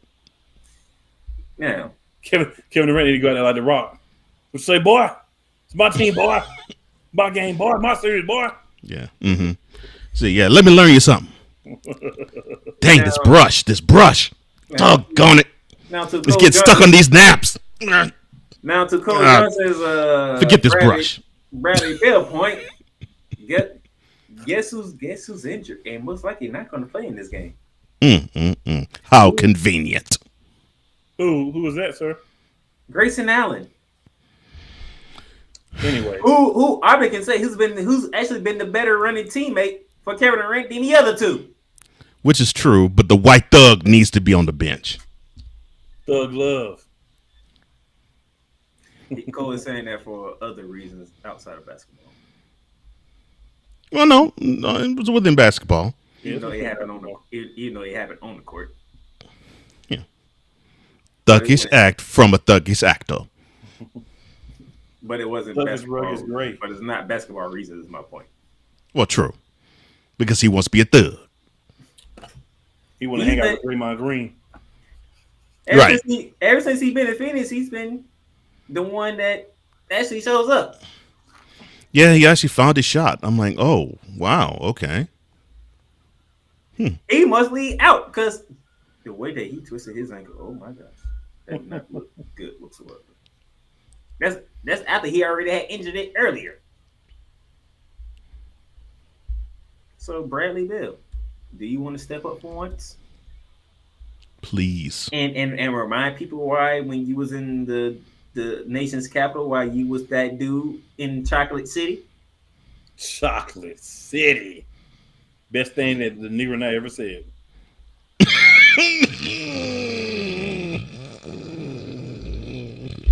I hate the fact Cool said that because he knew who I got it from. I hate that fact there. That's the why I hate what you just said. Like you knew who I got it from. As soon as I heard it. That is still the best nickname for Stephen A. Smith I ever heard. So Bradley Beal, you want to show up? Devin Booker. At one point in time, hold on. At one point in time, he was supposed to be the next Kobe Bryant. Yeah, he was supposed to be him. Yes, in his own mind. Well, now that we know, it basically now is his own mind. But yes, I always knew it was in his own mind. Yes, that Mavs series in the conference summer finals back in 2022? Well, they say he played light skinned dude basketball. Is that what they say? Yeah, so yeah, he was balling out, and then Game 7 happened, and he disappeared. Bad. When Luka Doncic put in that work, dude was like, "My name is Luka. I got this jumper. You can't stop." Oh, lucky donkey. So that's what you gonna do? You at home tonight? No excuses tonight. You're down 0-2. You might as well put everything out there to make sure you make it back to Minnesota. That man might not got nothing to put out there. That's what I be trying to get people to understand. That man ain't got nothing left. That man broke. Mind, body, and soul. That man broke. Oh Lord. Oh my gosh. So that's tonight, ladies and gentlemen. Let's see what happens in this triple header. Water from a turnip. Which kicks off in about 45 minutes right now, beginning in the East with the Milwaukee Bucks and the Indiana Pacers. Now, let's move to Saturday. 4 games on the docket, 2 in the East, 2 in the West. I'm going to make it real quickly. We're going to the East first. Right there on your screen, Cole Johnson, you got Cleveland and Orlando in Game 4, and then you got the Boston Celtics and the Miami Heat in Game 3. Saturday. Oh, This Saturday. weekend, by the Let way, me see. Mhm. this weekend in Florida is the place to be at if you're a basketball or a hockey fan. Oh, the Lightning and Panthers are hosting player games in the Stanley Cup. They Wow. facing each other, Oh, they're facing each other. Okay. Wow. and the Lightning about to get swept. Okay. Let me see. I really don't have any faith in Cleveland in Walt Disney World, so I think that series is going to be 2-2. So Playmaker, you're gonna have a smile put on your face because I think they're gonna. I won't say duplicate 120 points, but they may get another 100 though. Man, but you ain't listen.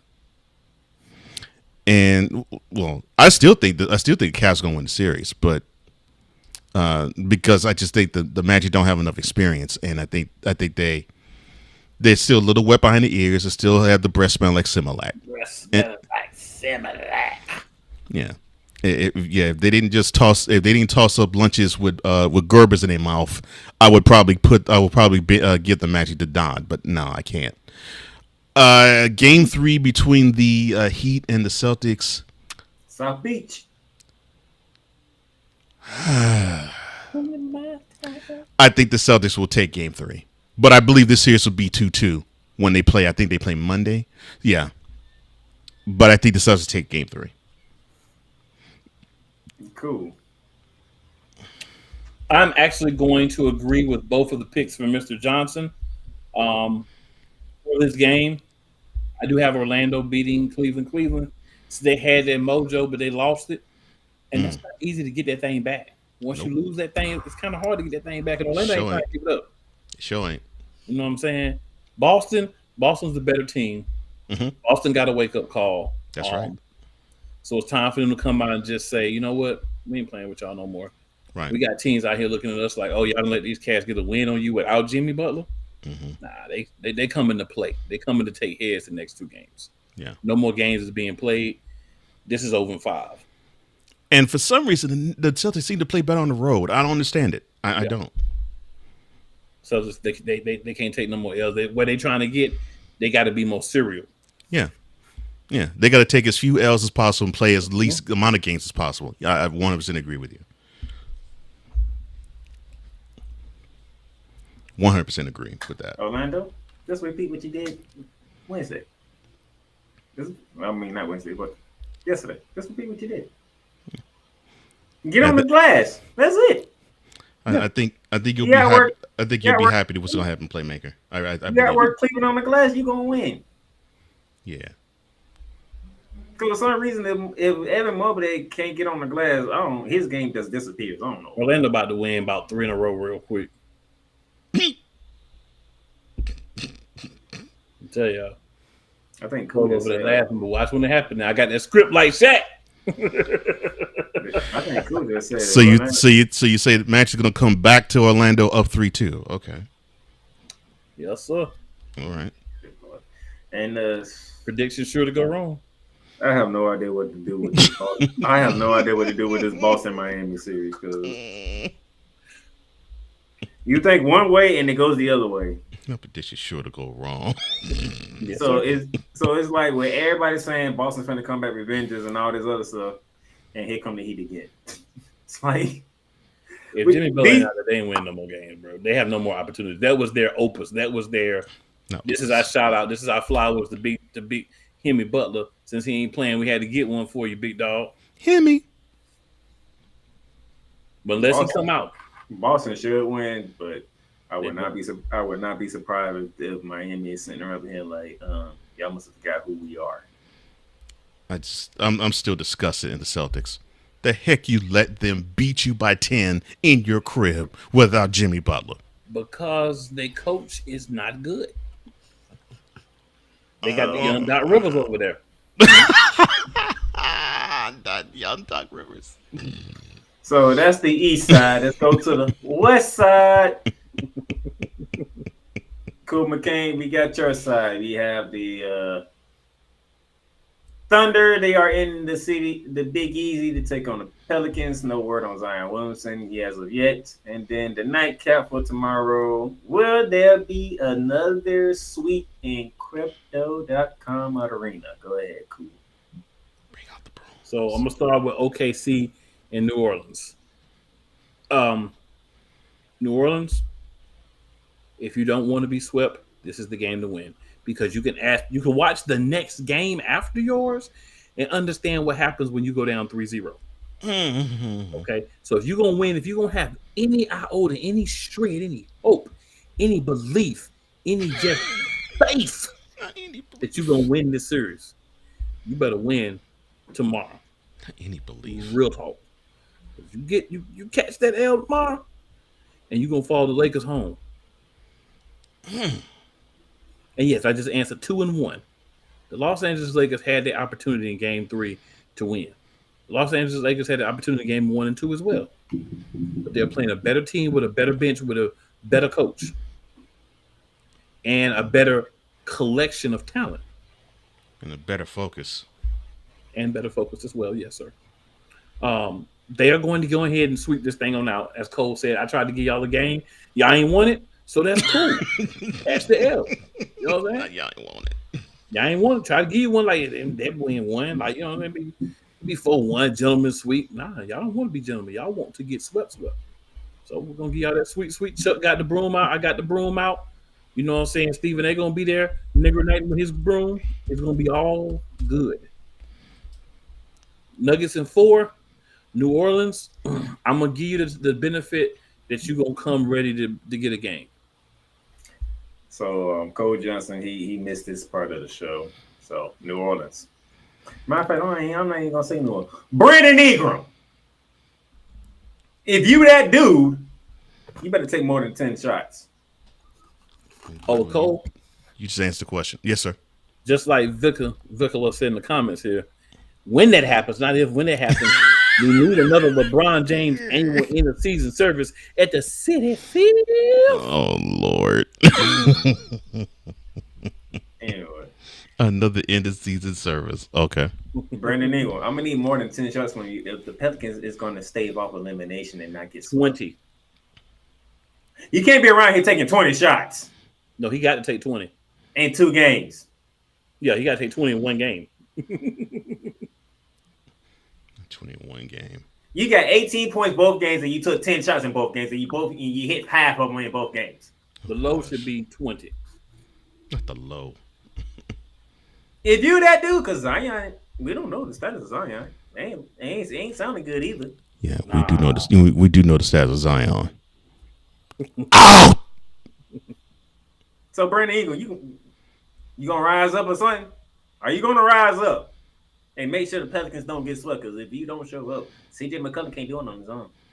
I said you got to rise on up for this game, sir. And those of you, if you know me, you know what team I hate, so you already know what I want. Just in case they don't know, Playmaker, tell them. I'm gonna let Cole tell them. Well, all right, for the Pelicans and Thunder. Look, Pelicans. Let me see if I can say this with this much compassion as I have. You don't rep my birthplace very well.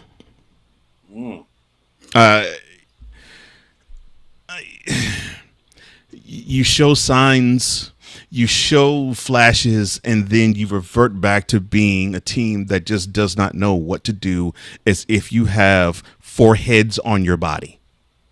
I don't understand it. You played great defensively in game 1, but you couldn't buy a bucket. And this is what. Let me go back to game 1 of this series for a quick second. So it's tied in 92. You got the ball.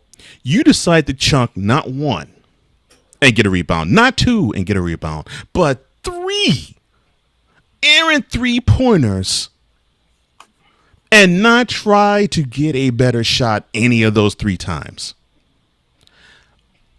This was a game where the points were coming at a premium and you should have tried for a better shot. And I don't mean a 3, I mean a 2, because they were giving it to you almost all game long. And you were hitting some, but you weren't hitting any in the fourth, and you decided to just chunk up shots. That's what I'm talking about. And then, well, we shouldn't even talk about game 2. This is your opportunity to do something. Anything. Because, let's be honest, the Thunder is long. The Thunder is talented. Well, with all due respect to someone who claims that Shea Gilgeous Alexander is a fraud, dude is an MVP candidate. And when he comes to play, the dude balls. Now, what you have to do is take advantage of the fact he's young. So take advantage of that. Take advantage of the fact that Chet Holmgren is young as well, and try to nullify that and make the stage bigger than it is for them. You do that, I think you can take these 2 games in New Orleans. I don't think you can. You probably take 1. You're not going to take 2. And as for the Nuggets and Lakers, you see, Playmaker. He rooted for old 23 when he was down in the Heat. And then when he left the Heat, he basically was like, forget 23. And he basically was maybe a quarter of a step above old Snowman in saying that LeBron James sucks as a basketball player. Now, Playmaker doesn't say blasphemous stuff like that. He gives LeBron his props. He just can't stand him because he's on that team. And I understand it. Because I root against them many a day too. And I'm going to root against them tomorrow night too. Why? Because you hideous bronze sexuals need to shut all the way up. You know that ain't gonna happen. Once he gets something, I'm like, all right, my king finna get another gold medal though. I don't give a crap if your king gets 50 gold medals. When it comes to basketball in the NBA realm, he can't play 82 games. Oh, I had a conversation with a bronze sexual. And I was making the point saying that, well, you all are claiming this guy is all world and all elite and all that, but I said he is long from the 2012 to 2016 version of him. He's not that guy. The people don't, the league doesn't fear him like they did then. They fear him then, not like Jordan, but they did fear him. They don't fear him like that now. And I had a clown respond to me, having the nerve to opine, quote, long? What do you mean long? I said, sir.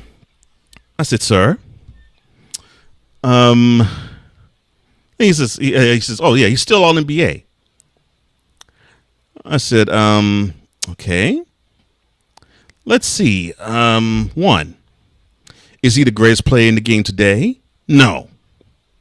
Number 2, is he the greatest player on his team? No. Number 3, does he come close to playing 82 games in the season? No.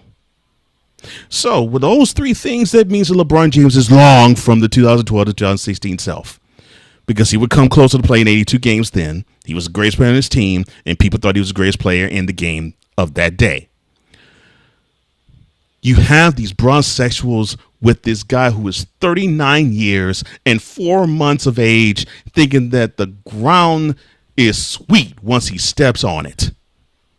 They still believe that the air is sweet when he breathes it.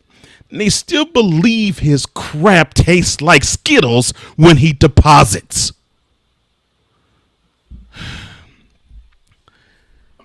And it irks me to no end. That's why whenever any of the teams that he's on, and it makes it even better that he's on the Lakers now, when they play their last game of the season, My NBA season is made. It feels so good to hear the words, the LeBron James-led team is no longer in the playoffs. Because now you have to resort to ad hominem attacks but my guy did this in this era, and my guy did this at this age, versus, wow, my guy did this in this game. Bronsexuals. LeBron James is long from what he was when he was a heel. He actually is long from when he was with the Cavs the second time around. He is an elder statesman. And I know he's doing 25-7-7. He is an elder statesman, which means that there's going to come times where he just is not going to have it in the tank. And we're seeing it in this series where in the first half, he's giving you everything. And the second half, he's giving you nothing. It is like that skit, or she's like, it's like that joke that Bernie Mac said one time when he said to his wife, I'll give you 2 minutes and a half. Well, bronsexuals, LeBron James is on the basketball court giving you 2 minutes and a half.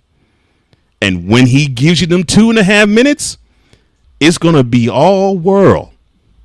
But best believe that when them 2.5 minutes are over and the deposit's been made,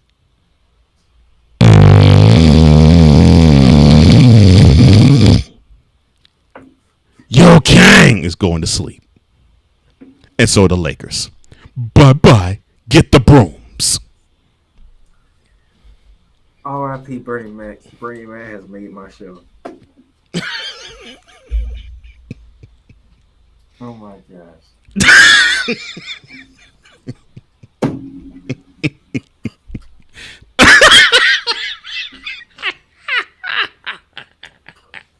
Yes. Ring fresh. 3 minutes. That's all I got. That's all I can give you. Brown might even have 5 on it because it's gonna be the last one of the season. If you don't get to it before I get mine, you fresh out of luck with me. That is LeBron to a T. If you don't get yours when I get mine, you fresh out of luck. There you go. The fact that you said Bernie Mac, I already knew where you was going. Like, oh. Definitely was only one place that you were gonna go after that. I was like, yep, I know where it's going. 1,000 percentages. Mm-hmm. Percentile was very high. Oh man. Real quickly, Damon says, question, can somebody please explain to me why Clippers have a television series on FX? What have they done to earn a TV show? Probably Steve Ballmer. That's probably the best description. The dude is actually he is made for TV. You put the camera on him, he is one of the most entertaining individuals you'll ever see on TV. And of course, they have the new arena that they're building in Inglewood. So yeah, they're chronicling their last year. So that's what I'm thinking. They're probably chronicling last year crypto, and probably gonna chronicle their first year in Intuit Dome. But so that's probably why. He is a true fan of the basketball. Yeah, he is. He is. I don't see no other owner act the way that he acts. Mark Cuban Mark was trying to be. That's what I'm saying. Mark Cuban is put to shame. By the way, Steve Ballmer is. And then Sunday, we already went over these series, but just to show y'all what it got. Game 4 between the Knicks and the 76ers. Game 4 between the Clippers and the Mavs. Bucks and Pacers and Timberwolves and Sun. And if I remember correctly, I think Cool is saying 2-2 going back to Madison Square Garden. 2-2 going back to Crypto.com. No, I'm saying Knickerbockers. So 3-1 Knicks. So you're saying 3-1 Knicks. Okay. Yeah, I'm saying 3-1 Knickerbockers. So you're saying 3-1 Knicks, 2-2 heading back to Crypto. 2-2 going back to Milwaukee, and you saying 2-2 heading back to Minnesota. Yes, sir. Mm-hmm. Cool. All Yes, right, sir. Cole, what you got? 2-2, All right. 3-1. Okay, 2-2 with the definitely 2-2 with the Mavs Clippers. 2-2 2-2 with the Suns and the Timberwolves. I'm leaning more 3-1 Pacers over the Bucks. Okay. And I say 2-2 going back to MSG. So pretty much Cool has it 2-2 except for New York and Philly saying 3-1.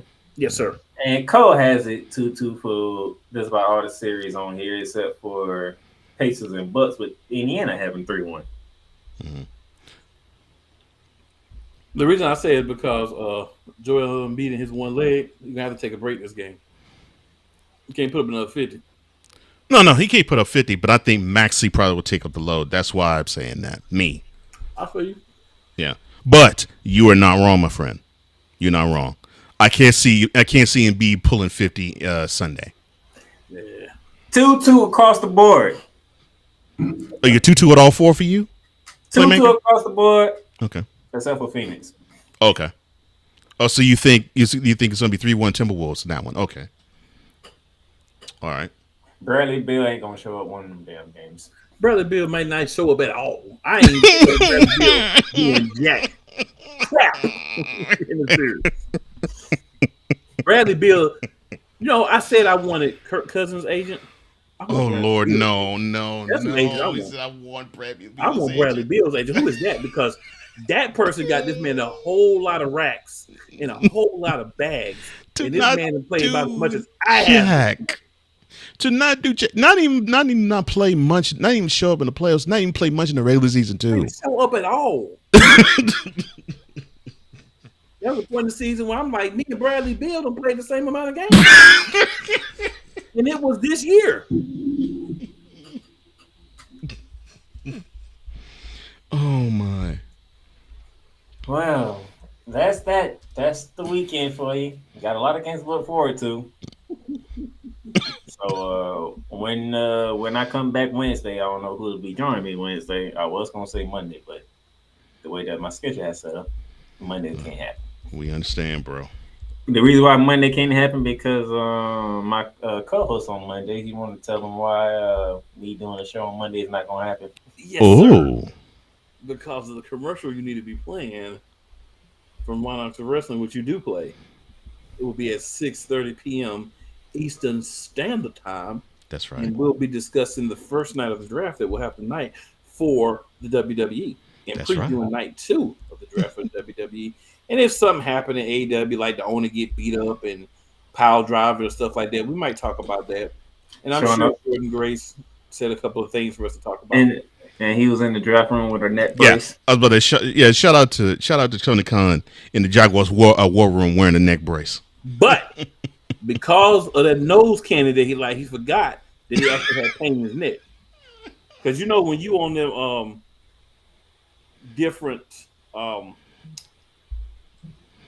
things that numb your pain, you forget. Oh Lord. Pain numbing substances. When you on those uppers, you be forgetting.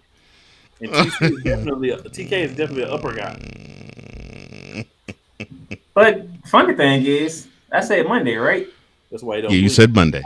I think a show debuts on Monday. There is? I think I wonder what show you're talking about, sir. What could that be? What? I don't know.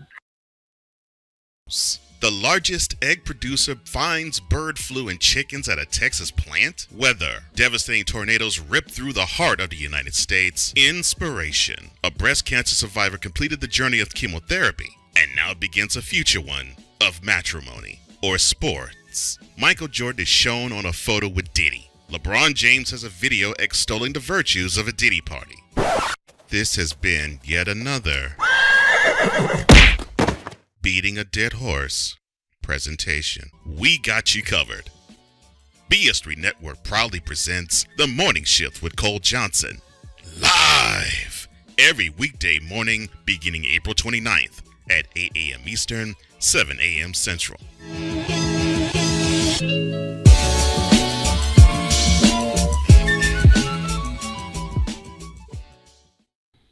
Ladies and gentlemen, I just want to say, just in case y'all want to update, one Christopher Middleton will suit up tonight and play for the Milwaukee Bucks. So he will be playing. Okay. Well, shoot, my pick may need to change then. Okay. All right, Playmaker. 2-2 all across the board for me then. 2-2 across the board then. But right. Yeah, somebody. I think the nickname that he gave me, I think he need to take that nickname back. What the Hard is what got that the creator? This man has a show for 5 straight days. On top of everything else he's already doing. Which is true. Yeah, this is true. Yeah. Are you ready? When I'll be making my debut. You got 2 whole days left before before 8 a.m. Eastern Monday hits. Yeah. Wow. Am I ready? Part of me is, part of me is not. But hopefully I will be, and I think you all gonna like it. And yes, you will still get stuff like and I will give you the guarantee here. I'll give you an exclusive here. Should the Nuggets sweep the Lakers, should they beat them tomorrow night, next week you will receive a LeBron James / Bronsexual annual homegoing end of season funeral service at the City Field. You'll receive that on the morning shift. Complete with a eulogy and salutations. Salutations. Love it. This man here in this City Field.